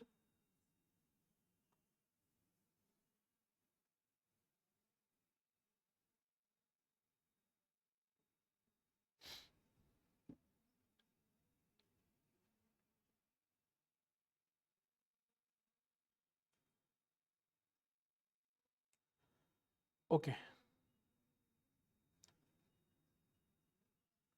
कभी कभी तुम्हारे सामने ऐसा सिनेरियो आएगा जहां पर तुमको क्या निकालना रहेगा, टोटल मटेरियल कॉस्ट। क्या निकालना रहेगा? Total material cost. कब निकालने का रहेगा? क्वेश्चन चल के खुद बोलेगा कंप्यूट टोटल मटेरियल कॉस्ट। ये जो हम लोग कर रहे हैं, ये क्यों आपने निकाला साल भर का कितना टोटल कॉस्ट कितना पड़ रहा है, साल भर का टोटल कॉस्ट कितना पड़ रहा है, ये निकाल के बताइए। क्वेश्चन बोलेगा तब। देखो I believe you will hear from many people presentation important नहीं है, कॉन्सेप्ट इंपॉर्टेंट है, no doubt concept is very important. But अगर आपका टारगेट है कि हमको 100 में 100 लाना है कॉस्टिंग में, कोई भी सब्जेक्ट, मतलब I am not talking about only costing, किसी भी सब्जेक्ट में 90 अबव लाना है, किसी भी सब्जेक्ट में, be it advance accounts, be it cost, be it FM, any subject, presentation important है। आईसीआई बहुत ज्यादा बिलीव करता है प्रेजेंटेशन के ऊपर। When your score is going above 90, 90 के बिलो तक वो लोग फिर भी कंसिडर कर लेते हैं। जहां 90 अबव है ना, तो प्रेजेंटेशन नहीं होने पर मार्क्स काटना चालू कर, ताकि तुम्हारा 90 बिलो हो जाए, ताकि तुम्हारा क्या हो जाए 90 बिलो हो जाए। तो अगर टारगेट 90 प्लस है कि हमको 90 प्लस लाना है कम से कम प्रैक्टिकल सब्जेक्ट में, तो थ्योरी तो ठीक है, कुछ बोला नहीं सकता, तो प्रैक्टिकल में अगर हमको 90 प्लस स्कोर करना है तो हमको प्रेजेंटेशन में फोकस करना ही होगा।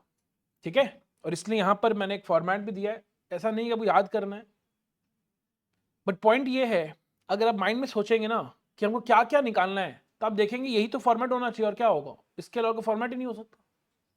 जैसे अगर तुमको टोटल मटेरियल कॉस्ट निकालना है, एक बात मैंने बताया था कल के क्लास में, जब भी हम लोग रॉ मटेरियल परचेज करते हैं 3 तरह का कॉस्ट इन्वॉल्व होता है। कौन कौन सा? Purchase cost, number 2 ordering cost, number 3 carrying. सब प्रेजेंटेशन से मतलब हैंडराइटिंग नहीं, नहीं हैंडराइटिंग तो रीडेबल हो, कल से काम चल जाए, कोई कर्सिव राइटिंग का रिक्वायरमेंट नहीं है। बस आप जो लिख रहे हो अगला को समझ में आना चाहिए, उतना ही। प्रेजेंटेशन मतलब फॉर्मेट, मतलब किस तरीके से आप लिख रहे हो चीजों को, ताकि एग्जामिनर को आंसर तुरंत दिख जाए। ठीक है ना? सबसे पहले बात किसका आता है? परचेस कॉस्ट का। याद है ना, 3 कॉस्ट था, परचेस कॉस्ट, ऑर्डरिंग कॉस्ट और कैरिंग कॉस्ट। देखो परचेस कॉस्ट तो बहुत ही सिंपल है। अच्छा, हम लोग एनुअल कॉस्ट निकाल रहे हैं, क्या निकाल रहे हैं? Annual cost. तब तो आप सिंपल, अगर आपको परचेस कॉस्ट जानना है तो साल भर में आपने कितना परचेस किया वो आपको पता है, और परचेस प्राइस ही पता है रॉ मटेरियल का। दोनों को मल्टीप्लाई कर देंगे तो आ जाएगा एनुअल परचेस कॉस्ट। अच्छा साल भर में कितना परचेस किए उसी को तो एनुअल डिमांड बोलते हैं। एनुअल डिमांड का मतलब क्या है? परचेस तो है।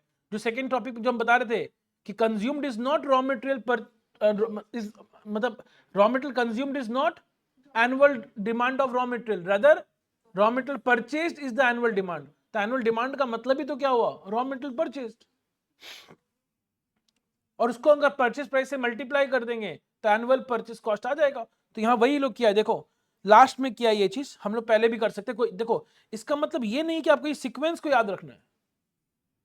मेरे माइंड में क्या आएगा, अगर एनुअल कॉस्ट निकालने बोला है सबसे पहले क्या निकालेंगे हम? परचेस कॉस्ट निकालेंगे। तो फर्स्ट सेंटेंस में क्या लिख देंगे? Annual demand of raw material. ये देखो annual demand of raw material. Second point number B में क्या लिख देंगे? परचेस प्राइस इतना है। और थर्ड पॉइंट में क्या लिख देंगे कि एनुअल परचेस कॉस्ट। कैसे निकल जाएगा? Annual demand into purchase price करेंगे तो एनुअल परचेस कॉस्ट आ गया। क्या आपको बात समझ में आया? तो इन तीनों को हम पहले भी दिखा सकते हैं क्योंकि मेरे माइंड से हम तो कोई फॉर्मेट याद नहीं किए, तो इसलिए मैंने पहले पॉइंट क्या डिस्कस किया? Purchase cost. तो हम तो इसको तो पहले ही दिखा देंगे। करेक्ट है। फिर परचेस कॉस्ट के बाद क्या आता है? Ordering cost. जहां तक एनुअल, अच्छा एनुअल ऑर्डरिंग कॉस्ट का बात कर रहे हैं, जहां तक सुनना, ध्यान से सुनना ताकि आपको याद नहीं करना पड़े। जहां तक एनुअल ऑर्डरिंग कॉस्ट का बात है, एक कॉस्ट जो तुमको क्वेश्चन जरूर दिया रहेगा वो है ordering cost per order. Ordering cost per order दिया रहेगा कि नहीं दिया रहेगा? वो तो हर समय दिया रहता है, हर एग्जांपल में तो था। तो ऑर्डरिंग कॉस्ट पर ऑर्डर पता है। अब अप्लाई योर कॉमन सेंस। अगर ऑर्डरिंग कॉस्ट पर ऑर्डर पता है, ऐसा क्या करें कि एनुअल ऑर्डरिंग कॉस्ट निकल जाए? जितने बार ऑर्डर किए, मतलब क्या हुआ? Number of orders into ordering cost per order will be what? Annual ordering cost. अब अगर मेरे को जानना है नंबर ऑफ ऑर्डर्स जानना है, जैसे फॉर एग्जांपल ये वाला जो क्वेश्चन अभी हम लोग किए थे, हम तुमको हेल्प नहीं करेंगे। ये जो एग्जांपल अभी जस्ट सॉल्व किए हैं, तुम बताएगा यहां पर नंबर ऑफ ऑर्डर्स कितना होने वाला है। हम सामने क्वेश्चन है, हॉटस्पॉट सब किया हुआ है। नंबर ऑफ ऑर्डर्स इस एग्जांपल में क्या होगा? हाँ कैसे निकाला? 20। ओके तो ये क्या बोल रहा है? एनुअल डिमांड हमको पता है,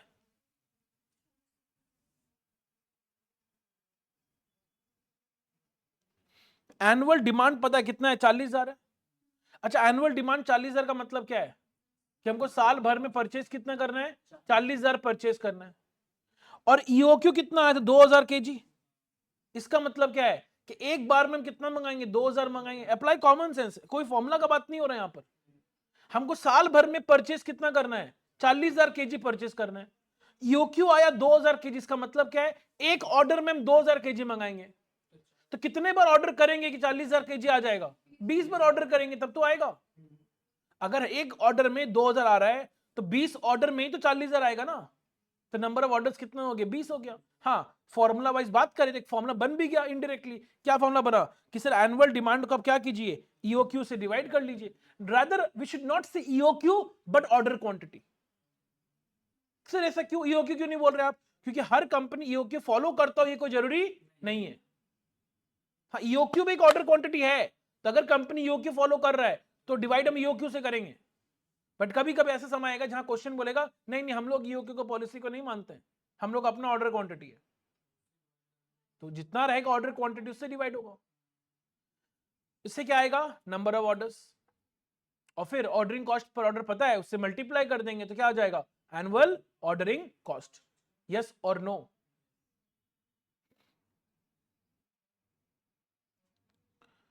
देखो यहां पर वही किया है। पहले ये लोग क्या निकालना चाह रहे हैं? नंबर ऑफ ऑर्डर्स निकालना चाह रहे हैं। नंबर ऑफ ऑर्डर्स कैसे निकालना चाह रहे हैं? एनुअल डिमांड को क्वांटिटी पर ऑर्डर, जिसको हम ऑर्डर क्वांटिटी बोल रहे हैं, है ना, उसको डिवाइड किससे करें? क्वांटिटी पर ऑर्डर से। तो क्या आएगा? Number of orders. इसलिए एक चीज अब एक एलिमेंट हमको दिखाना पड़ेगा। जैसे पॉइंट ए में क्या था? एनुअल डिमांड था। पॉइंट बी में क्या था? परचेस प्राइस था। पॉइंट सी में क्या था? परचेस प्राइस था। इससे तो एनुअल परचेस कॉस्ट आ गया। अब ऑर्डरिंग कॉस्ट निकालने के लिए हमको एक चीज क्या चाहिए? नंबर ऑफ ऑर्डर्स चाहिए। बट नंबर ऑफ ऑर्डर्स के लिए ऑर्डर क्वांटिटी भी चाहिए। तो एक पॉइंट पे हम लिख देंगे ऑर्डर क्वांटिटी या क्वांटिटी पर ऑर्डर। फिर एनुअल डिमांड को क्या करेंगे? क्वांटिटी पर ऑर्डर से डिवाइड कर देंगे तो क्या आ जाएगा? Number of orders. फिर अगला पॉइंट में क्या लिखेंगे? Ordering cost per order. तो नंबर ऑफ ऑर्डर्स ये रहा, और ऑर्डरिंग कॉस्ट पर ऑर्डर ये रहा। अभी इन दोनों को मल्टीप्लाई करेंगे तो क्या आ जाएगा, टोटल ऑर्डरिंग कॉस्ट, जो लिखा हुआ number of orders into ordering cost per order. क्या यहां तक सभी को क्लियर है? क्या यहां तक सभी को क्लियर है? आपको आगे नहीं पढ़ना क्या लिखा हुआ, कुछ समझ में नहीं आएगा, आपको मेरे बात पे फोकस करना है। क्या यहां तक सभी को 100% क्लियर है क्या? अब कैरिंग कॉस्ट के लिए रास्ता इतना आसान नहीं है, तो कुछ समझना होगा कैरिंग कॉस्ट को लेकर, ठीक है? कैरिंग कॉस्ट को लेकर कुछ बात समझना पड़ेगा। Let me take a simple example to make you understand कि इसमें कहानी क्या हो रहा है, किसमें, कैरिंग कॉस्ट को लेकर। जैसे मान लो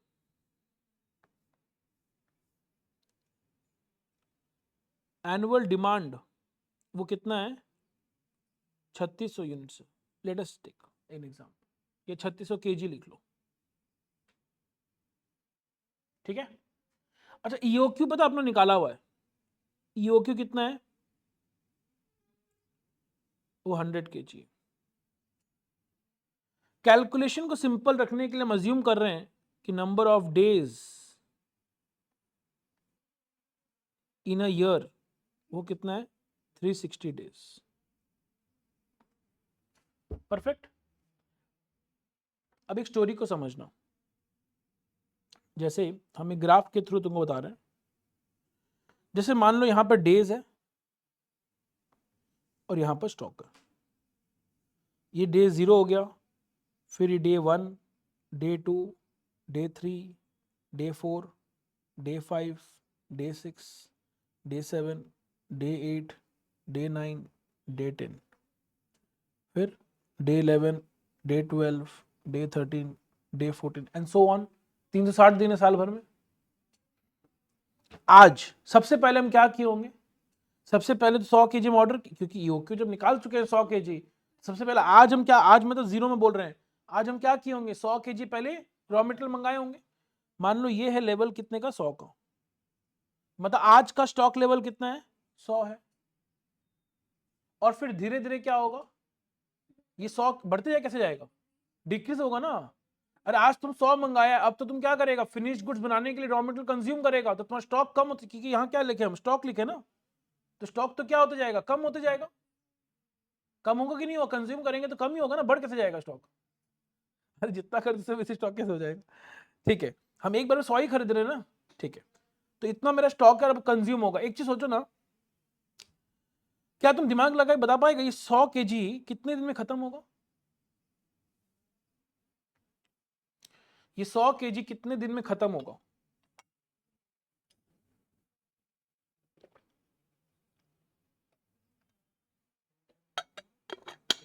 10 डेज। कैसे बोला, करेक्ट है, कैसे?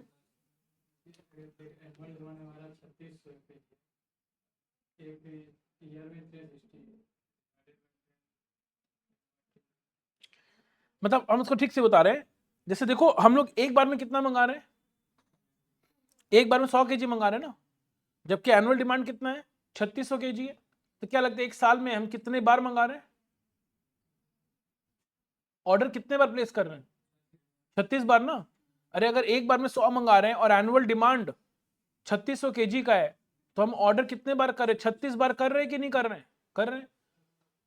36 बार ऑर्डर कितने दिन में कर रहे हैं, 360 दिन में।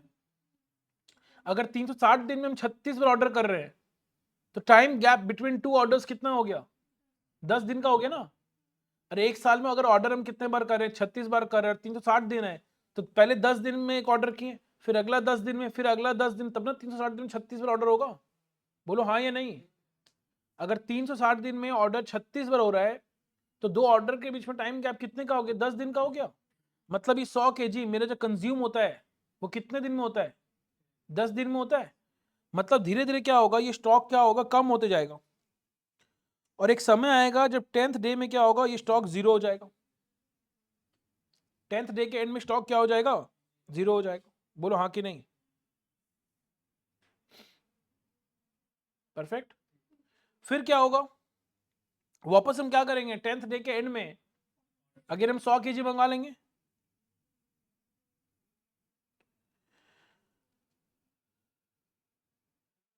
तो वापस 100 kg आ गया। फिर ये 20 दिन के एंड में क्या होगा, खत्म हो जाएगा। और यही सेम कहानी चलता रहेगा ना 360 दिन तक। पक्का? एक बार के लिए इजी कैलकुलेशन रखने के लिए हम ये मानते हैं कि हर दिन हम कंज्यूम जो करते हैं ना सेम क्वांटिटी करते हैं, बट ऐसा समझते हैं ऐसा कोई जरूरी नहीं है। किसी दिन डिमांड ज्यादा भी हो सकता है, किसी दिन डिमांड कम भी हो सकता है। हाँ, ऑन एन एवरेज हम 10 दिन में 100 kg कंज्यूम करते हैं। मतलब ऑन एन एवरेज हर दिन हम कंज्यूम कितना करते हैं, 1 kg। मतलब 0th डे में स्टॉक मेरा कितना था, 100 था, तो डे 1 के एंड में 90 kg हो जाएगा, डे 2 के एंड में 80 kg हो जाएगा, डे 3 के एंड में 70 kg, डे 4 के एंड में 60 kg, डे 5 के एंड में 50 kg, यहाँ 40, यहाँ 30, यहाँ 20, यहाँ 10 और फिर यहाँ 0। वही तो बात कर रहे हैं हम लोग। फिर वापस सेम कहानी, फिर यहाँ पर सेम कहानी, वापस 100, 90, 80, 70 फिर 0, फिर सेम। तो ये सेम कहानी चलता रहेगा थ्रू आउट। मान लेते हैं मेरा carrying cost per unit per annum, पर यूनिट पर एनम वो कितना है, 2 रुपये फॉर एग्जाम्पल, राइट। मतलब क्या हुआ कि अगर 1 यूनिट को हम स्टॉक में रखते हैं 1 साल के लिए, तो मेरा खर्चा कितना है, 2 रुपये। हम यहां पर पता क्या निकालने वाले हैं, हम carrying cost every day basis में निकालना चाह रहे हैं। किसमें निकालना चाह रहे हैं, एवरी डे, कि हर दिन जितना स्टॉक में रहेगा उस पे लगेगा। अच्छा, ये 2 रुपये अगर 1 साल का है तो 1 दिन का कैरिंग कॉस्ट क्या होगा, into 1/360, 2 into 1/360, this is the carrying cost per day for 1 unit. तो हम ये देखते हैं कि डे 1 में मेरे पास स्टॉक कितना है।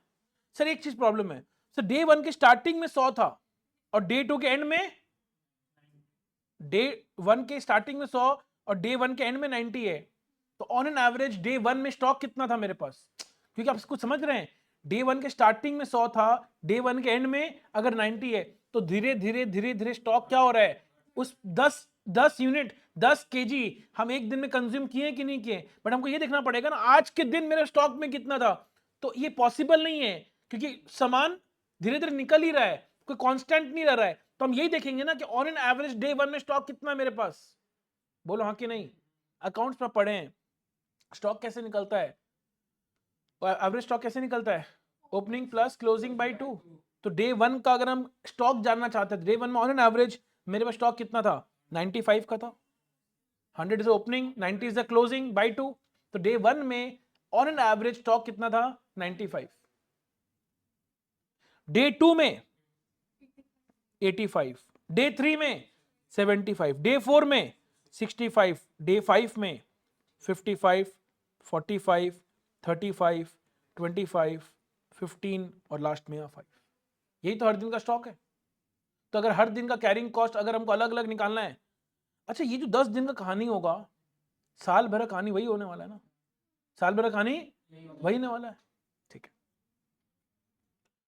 तो पहले हम 10 दिन का निकाल रहे हैं कैरिंग कॉस्ट, और वही सेम कहानी कितने बार होगा, 36 बार सेम कहानी होगा। ये सेम कहानी कितने बार होगा, 36 बार, यस और नो। इसका अगर हम कैरिंग कॉस्ट निकालना चाहें तो क्या होगा, सर 95 स्टॉक है फर्स्ट डे का, और मेरा कैरिंग कॉस्ट कितना है, 2 इंटू 1/360, यस और no, 2 into 1/360 plus second day का 85 है इंटू, तो एक काम करिए सर, इतना झमेला क्यों कर रहे हैं आप, इंटू 2/1/360 को क्या करिए आप, कॉमन ले लीजिए ना, समझा ना कुछ, 2 इंटू 1/360 क्या कर लीजिए, कॉमन। सर 92 कैसे आया, अरे एवरेज स्टॉक कैसे निकलता, opening plus closing by 2, 100 plus 90/2, 95 ही तो होता है। तो यहां पर क्या हो गया, तो एक काम करें, 95 plus 85 plus 75 plus 65 plus 55 plus 45 plus 35 plus 25 plus 15 plus 5, इन सब को एक बार में मल्टीप्लाई कैसे कर लेंगे, 2/360 से। तो इससे क्या आया, ये 10 दिन का क्या आया, कैरिंग कॉस्ट आया। ये जो कैरिंग कॉस्ट आया कितने दिन का आया, 10 दिन का। तो 10 दिन का अगर ये, और हमको कितना दिन का चाहिए, 360 दिन का चाहिए। ये कितने दिन का है, 10 दिन का है, हमको कितने का चाहिए, 360 दिन का चाहिए। तो 10 दिन का अगर इतना है तो 360 दिन का निकालना है, तो क्या करेंगे, 360/36। मतलब समझो ना, ये मेरा कितने का है, 10 दिन का है ना, हमको 360 दिन का चाहिए, तो 360/10 है कि नहीं। ये जो मेरा कैरिंग कॉस्ट आया, ये कितने दिन का आया, 10 दिन का। तो 10 दिन का कॉस्ट अगर इतना है तो 360 दिन का चाहिए, तो इसको डिवाइड करेंगे 10 से और इंटू करेंगे ना 360 से। बोलो ना हाँ या नहीं।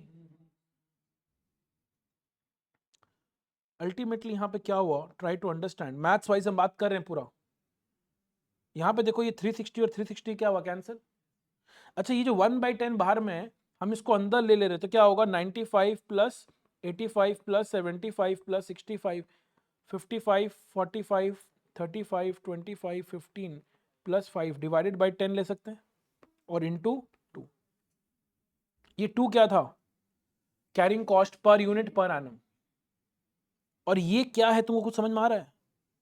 तुम देखो ये 10 दिन का स्टॉक है और उसको तुम डिवाइड क्या कर रहा है 10 से। तो 10 दिन का स्टॉक को अगर डिवाइड हम 10 से कर रहे हैं तो ये तो एवरेज स्टॉक आ गया। हर दिन तुम्हारे पास डे 1 का इतना स्टॉक है, डे 2 का इतना स्टॉक है, डे 3 का इतना स्टॉक है। तो 10 दिन का स्टॉक को अगर हम 10 से डिवाइड करेंगे तो वो तो एवरेज स्टॉक ही आ गया। What are you getting my point. इसीलिए पता है एनुअल कैरिंग कॉस्ट का फॉर्मूला क्या होता है। एनुअल कैरिंग कॉस्ट का फॉर्मूला होता है average stock into carrying cost per unit per annum. तुम देखो ये वाला पार्ट क्या है, ये एवरेज स्टॉक ही तो है, और ये 2 क्या था, carrying cost per unit per annum था। देखो हम चाहते तो तुमको खाली ये बोल सकते थे कि बता देखो भाई एनुअल कैरिंग कॉस्ट का फॉर्मूला क्या होता है, average stock into carrying cost per unit per annum. हम यहां प्रूव करना चाह रहे थे कि क्यों एनुअल कैरिंग कॉस्ट का formula average stock into carrying cost per unit per annum होता है।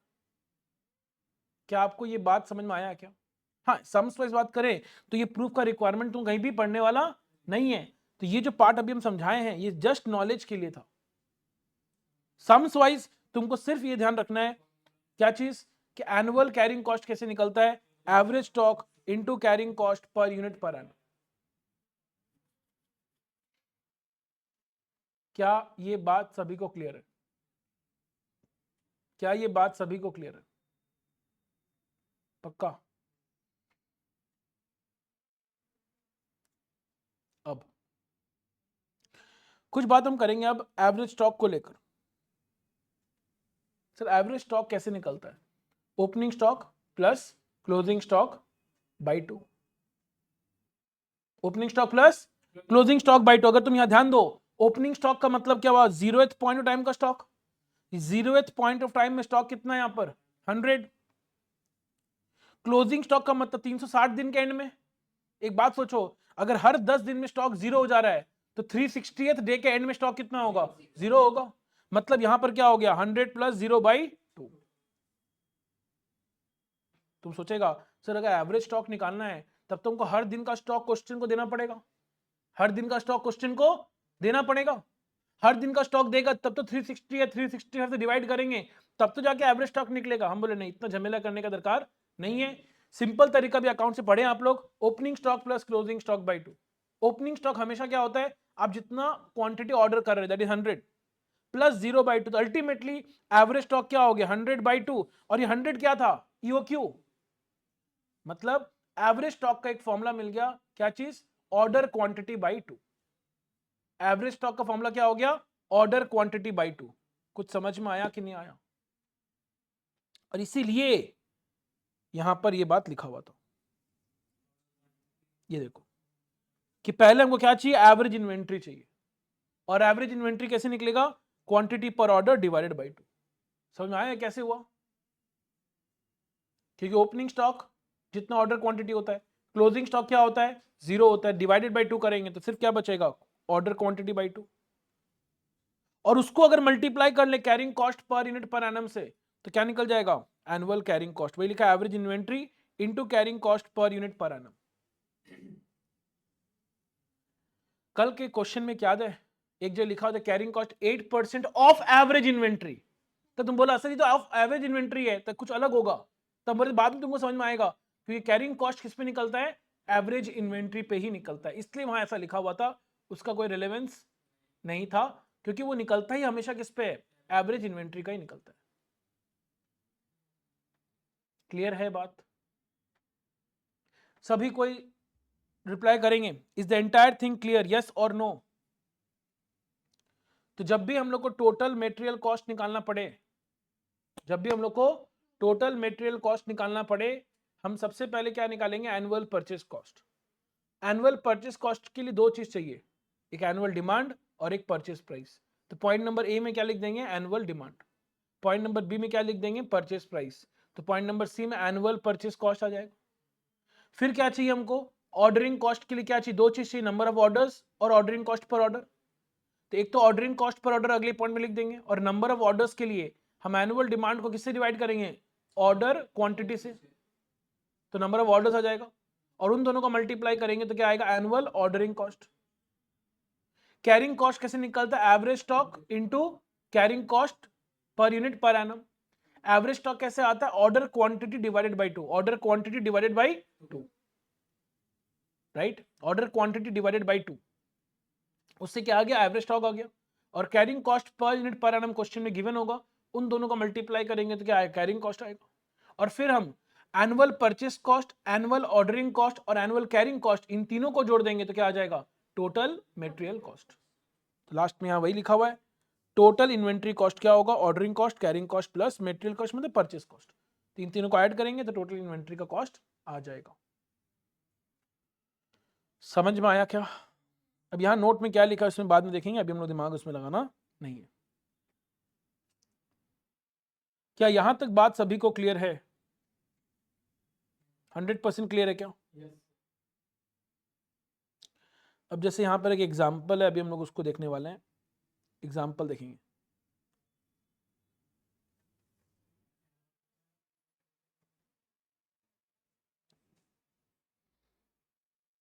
देखो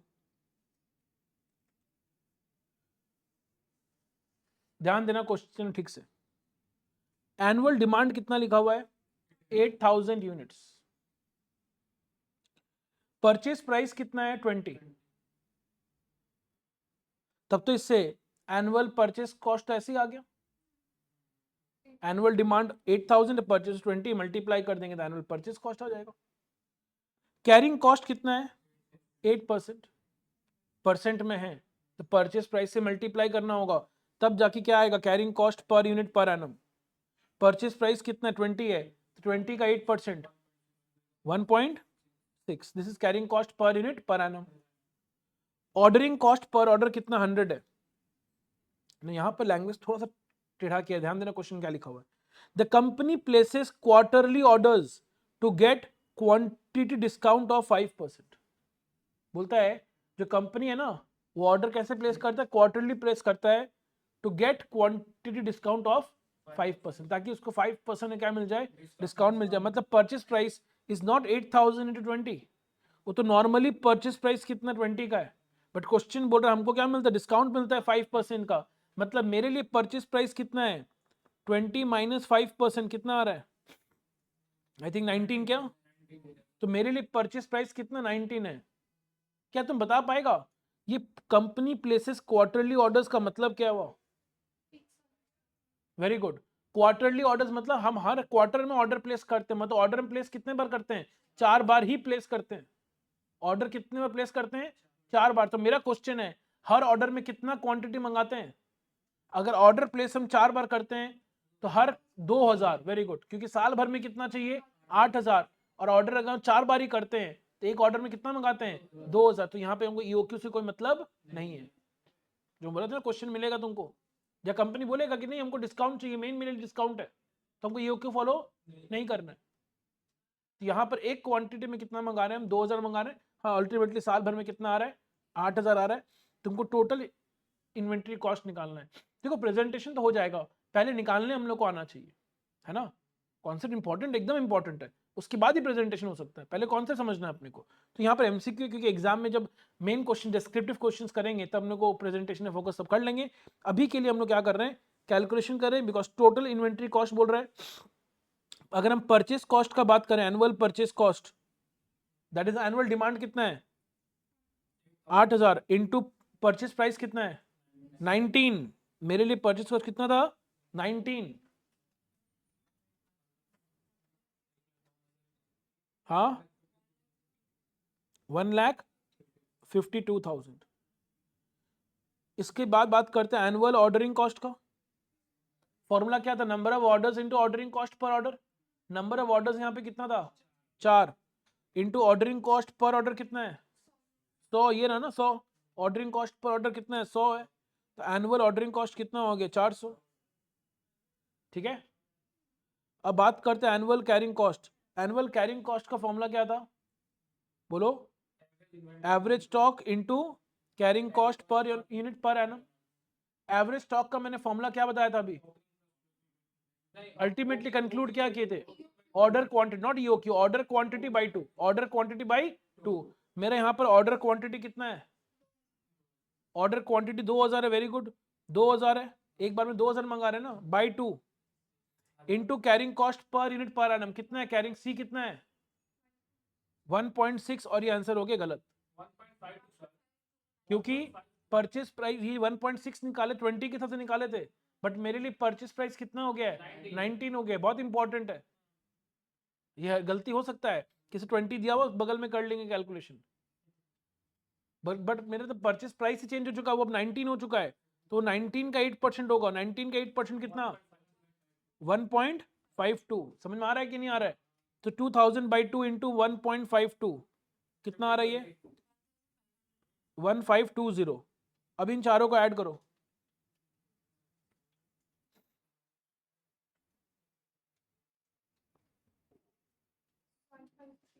153920 आ रहा है कि नहीं आ रहा है? आ रहा है। तो 153920 ऑप्शन नंबर क्या हो जाएगा? बी हो जाएगा। चेक करेंगे सभी को, सभी कोई मैच किया है क्या? सभी कोई चेक करेंगे मैच किया है कि नहीं?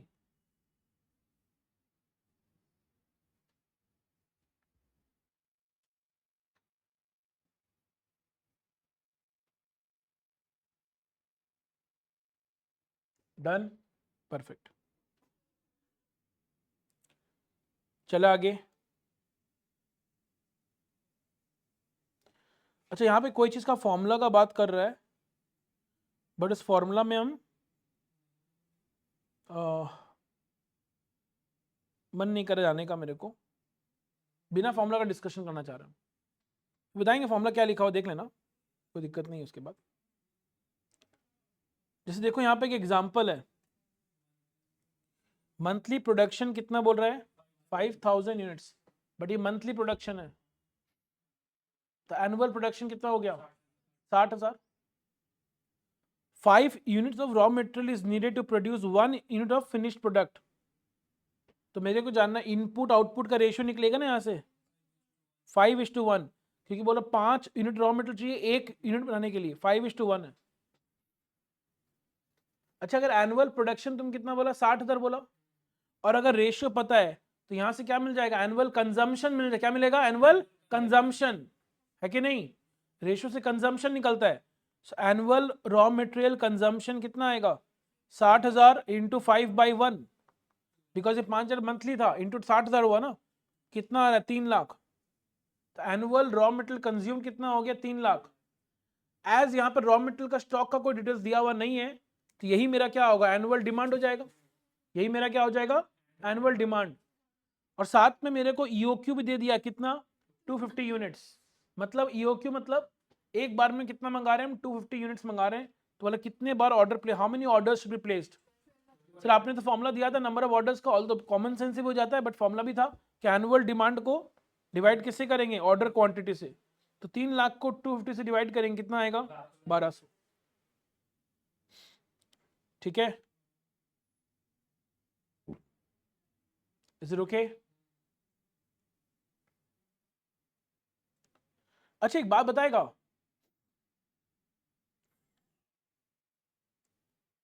सर क्या बताना है? अगर मान लो एक साल में 360 दिन है, 360 डेज है, मेरे को जानना है दो ऑर्डर के बीच में टाइम गैप कितना होगा।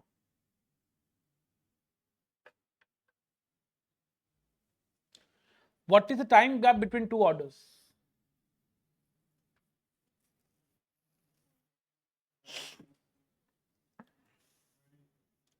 1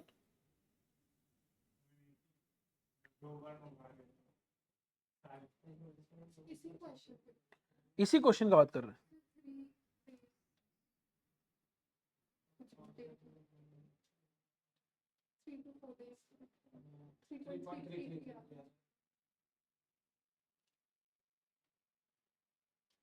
श्योर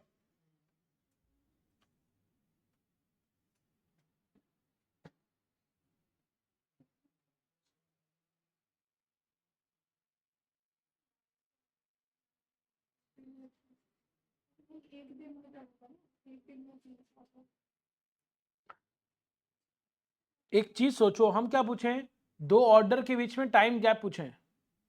तुम देखो साल भर में ऑर्डर कितना कर रहा है, 1200 ऑर्डर्स कर रहा है। 1200 ऑर्डर्स कितने दिन में करना है, 360 दिन में। तो एक्चुअल में तो क्या हो रहा है, एक ही दिन में 2-3 ऑर्डर 4 ऑर्डर हो जा रहा है। तो कहां 3-4 दिन, 5 दिन, 10 दिन गैप का बात कर रहा है। अरे अगर 360 दिन ही है और हर दिन भी एक ऑर्डर करेगा तब तो 360 ऑर्डर होगा। तुमको 1200 ऑर्डर करना है, बोलो हाँ या नहीं। नहीं गैप तो है ना, कुछ तो पॉइंट में तो होगा। अरे डेसिमल में होगा लेकिन गैप तो होगा ही, ऐसे थोड़ी ना गैप ही नहीं होगा, कुछ घंटे का फर्क होगा। मतलब क्या हुआ, तुम एक चीज समझना होगा, हमको क्या जानना है, दो ऑर्डर के बीच में टाइम गैप। 1200 ऑर्डर करना है कितने दिन में, 360 दिन में। तो दो ऑर्डर में टाइम गैप कैसे निकलेगा, 360 बाई 1200, 0.3। तो दो ऑर्डर के बीच में गैप कितना, 0.3 डेज का गैप है, मतलब कुछ आवर्स का गैप है। क्या ये समझ में आया क्या? आप लोग क्या किए, 1200 को डिवाइड किए 360 से, ऐसा कुछ किए क्या?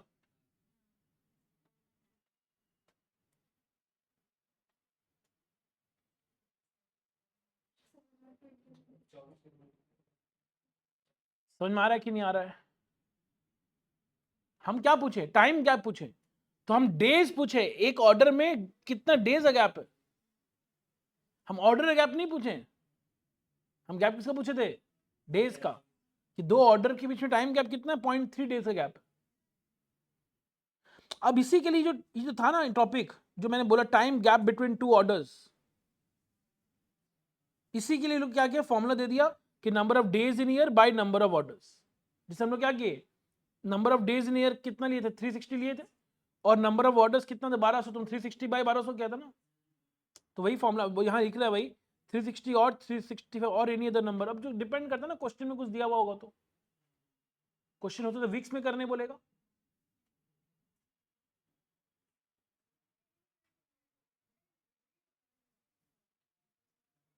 यस और नो,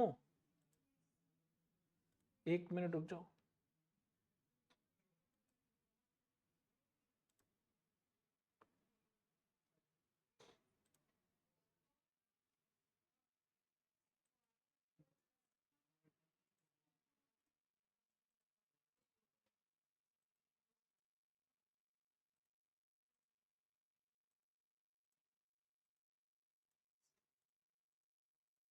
अब ठीक है नजबुल, अब चेक कर लो।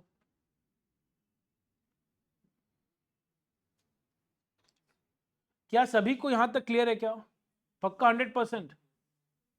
जैसे फॉर एग्जाम्पल,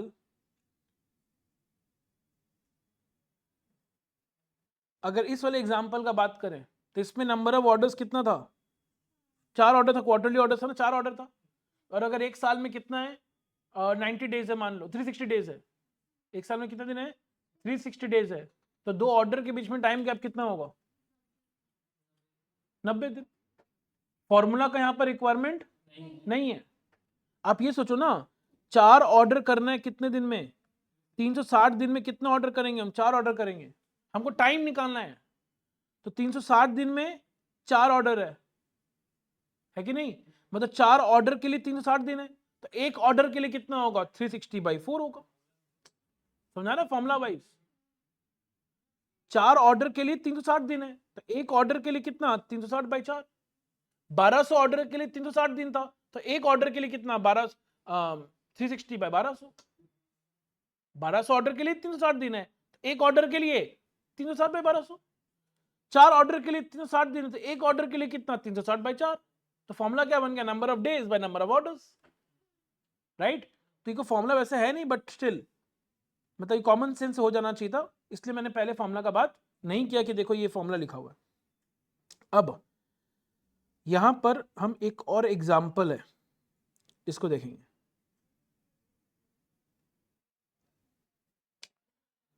क्या एग्जाम्पल है, ध्यान दीजिए।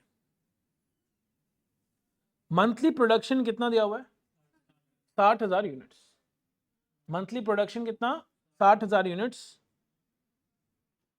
5 units of raw material is needed for producing 10 units of finished product.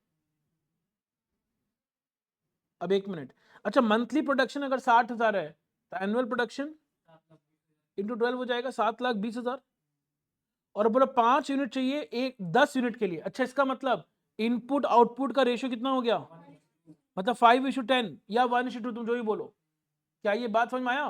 5 unit raw material चाहिए, रॉ मटेरियल को तो इनपुट बोलते हैं, फॉर प्रोड्यूसिंग 10 यूनिट, 5:10। तो रॉ मटेरियल कंजम्पशन यहां से क्या निकलेगा? रॉ मटेरियल कंजम्पशन निकलेगा। 7,20,000 का production into 5/10, that comes to what? 3,60,000, right. इसके बाद क्या लिखा हुआ है? Current stock of raw material कितना है? 15,000 units. Current stock of raw material 15,000 units है।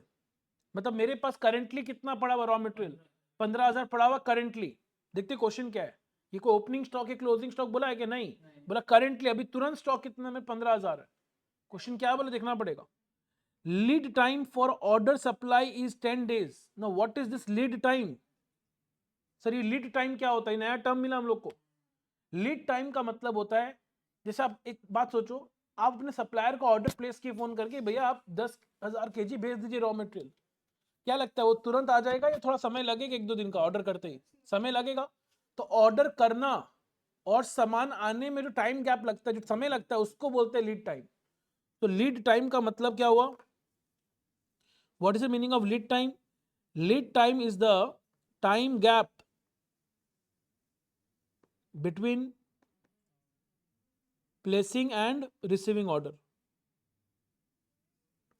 समझ में आया कि नहीं आया?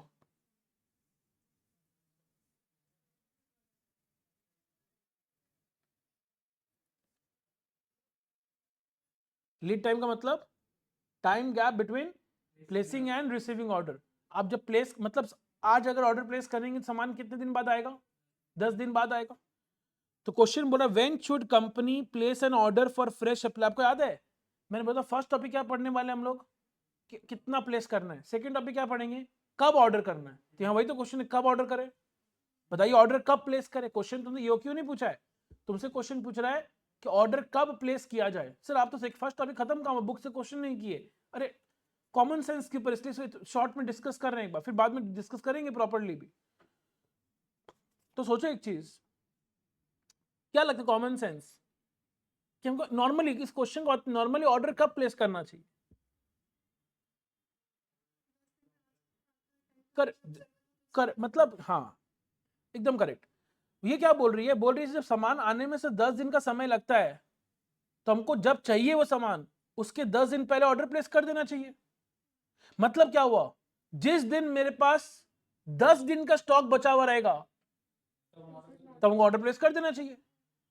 मतलब 10 दिन में जितना हम कंज्यूम करेंगे, 10 दिन में हम जितना कंज्यूम 10 दिन में जितना कंज्यूम करेंगे उतना स्टॉक जब बचा हुआ रहेगा तब ऑर्डर प्लेस करना चाहिए।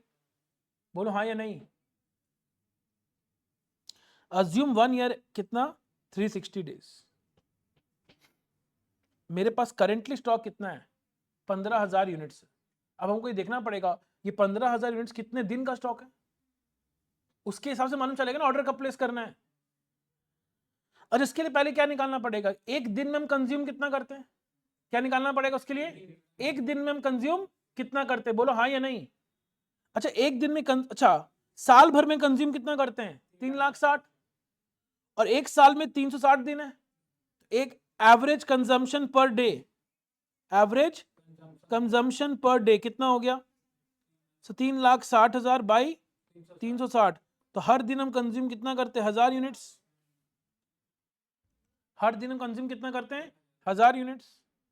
अच्छा हर दिन अगर 1,000 यूनिट्स कंज्यूम करते हैं और करेंटली स्टॉक अगर 15,000 है, मतलब मेरे पास कितने दिन का स्टॉक पड़ा हुआ है? 15 दिन का पड़ा हुआ है। स्टॉक कितने दिन का पड़ा हुआ है? 15 दिन का पड़ा हुआ। और हमको ऑर्डर प्लेस कब करना है? 10 दिन पहले। मतलब अब से कब ऑर्डर करें? 5 दिन बाद। अभी में 15 दिन का स्टॉक है, हमको ऑर्डर प्लेस 10 दिन पहले करना है, मतलब आज से 5 दिन के बाद हम क्या करेंगे? ऑर्डर प्लेस करेंगे। यस और नो? इसलिए आंसर क्या हो जाएगा? 5 डेज। वही लिखा, next order should place in 5 days. और इसीलिए यहां पर देखो ये लोग क्या क्या, timing of the next order, कब ऑर्डर प्लेस करना चाहिए, तो क्या लिख रहा है? करंट जितना इन्वेंट्री है उसको डेज में निकाल लो। जैसे हम लोग करंट इन्वेंट्री कितना था? 15,000 यूनिट था, तो डेज में निकाले तो कितना आया? 15 दिन आया। और उसमें से माइनस करो लीड टाइम फॉर सप्लाई, जितना दिन समय लगता है, समय लगता है 10 दिन, तो आंसर हो गया 5 डेज। कुछ समझ में आया कि नहीं आया? तो मैं चाह रहा था बिना फॉर्मूला का हम लोग ये डिस्कस करें, ताकि आपको समझ में आए कि कोई फॉर्मूला नहीं है, ये कॉमन सेंस का बात हो रहा है कि अगर सामान आने में समय 10 दिन का लगता है, तो जब भी मेरे पास सामान 10 दिन का पड़ा हुआ रहेगा, हमको तो ऑर्डर प्लेस कर देना चाहिए। हमको ये देखना पड़ेगा मेरे पास जितना करंट इन्वेंट्री है, मेरे पास जितना करंट इन्वेंट्री है उससे मैं कितना दिन चलने वाला है। तो अगर हम देखें 15 यूनिट से मतलब 15 दिन चलने वाला है, और हमको 10 दिन पहले ऑर्डर प्लेस करना है, मतलब 5 दिन बाद ऑर्डर प्लेस करेंगे। इसलिए आंसर क्या हो गया? 5 डेज हो गया, राइट? किसी को भी यहां तक कोई भी तरह का डाउट है क्या? किसी को भी यहां तक कोई भी तरह का डाउट है? एनीवन? Please tell me. कोई भी तरह का डाउट है यहां तक, तब पूछेंगे। यहां तक कोई भी तरह का डाउट है तो पूछेंगे please.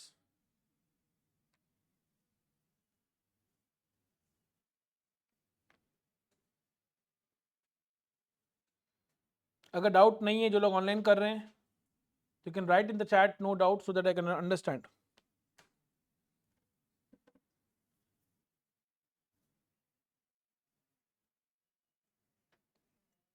No doubt? Okay, perfect. तो वैसे देखा जाए यहां पर EOQ को लेकर जितना भी कॉन्सेप्ट है वो यहां पर एक बार के लिए कंप्लीट होता है, ठीक है? एक दो छोटा छोटा बात है जो यहां लिखा हुआ है जिसके ऊपर क्वेश्चंस नहीं है, बट एग्जाम पूछ सकता है उसके ऊपर, तो वो एकदम सारा क्वेश्चन हम कर लेंगे, फिर लास्ट में आपको उसके बारे में बता देंगे। जैसे 2 पॉइंट है, जब मैं PDF को शेयर करूं तो ध्यान दीजिएगा, आपको 2 चीज में अभी दिमाग नहीं लगाना। अभी एक तो हो गया ये वाला पॉइंट, ये वाला पूरा डोंट रेफर नाउ, ये वाला पार्ट अभी मैं डिस्कस नहीं किया है, तो इसको आप रेफर अभी नहीं करेंगे। एक तो ये वाला पार्ट हुआ, और इसके बाद लास्ट में यहां पर भी एक और पॉइंट है, ये वाला पार्ट, इसको भी रेफर नहीं करना।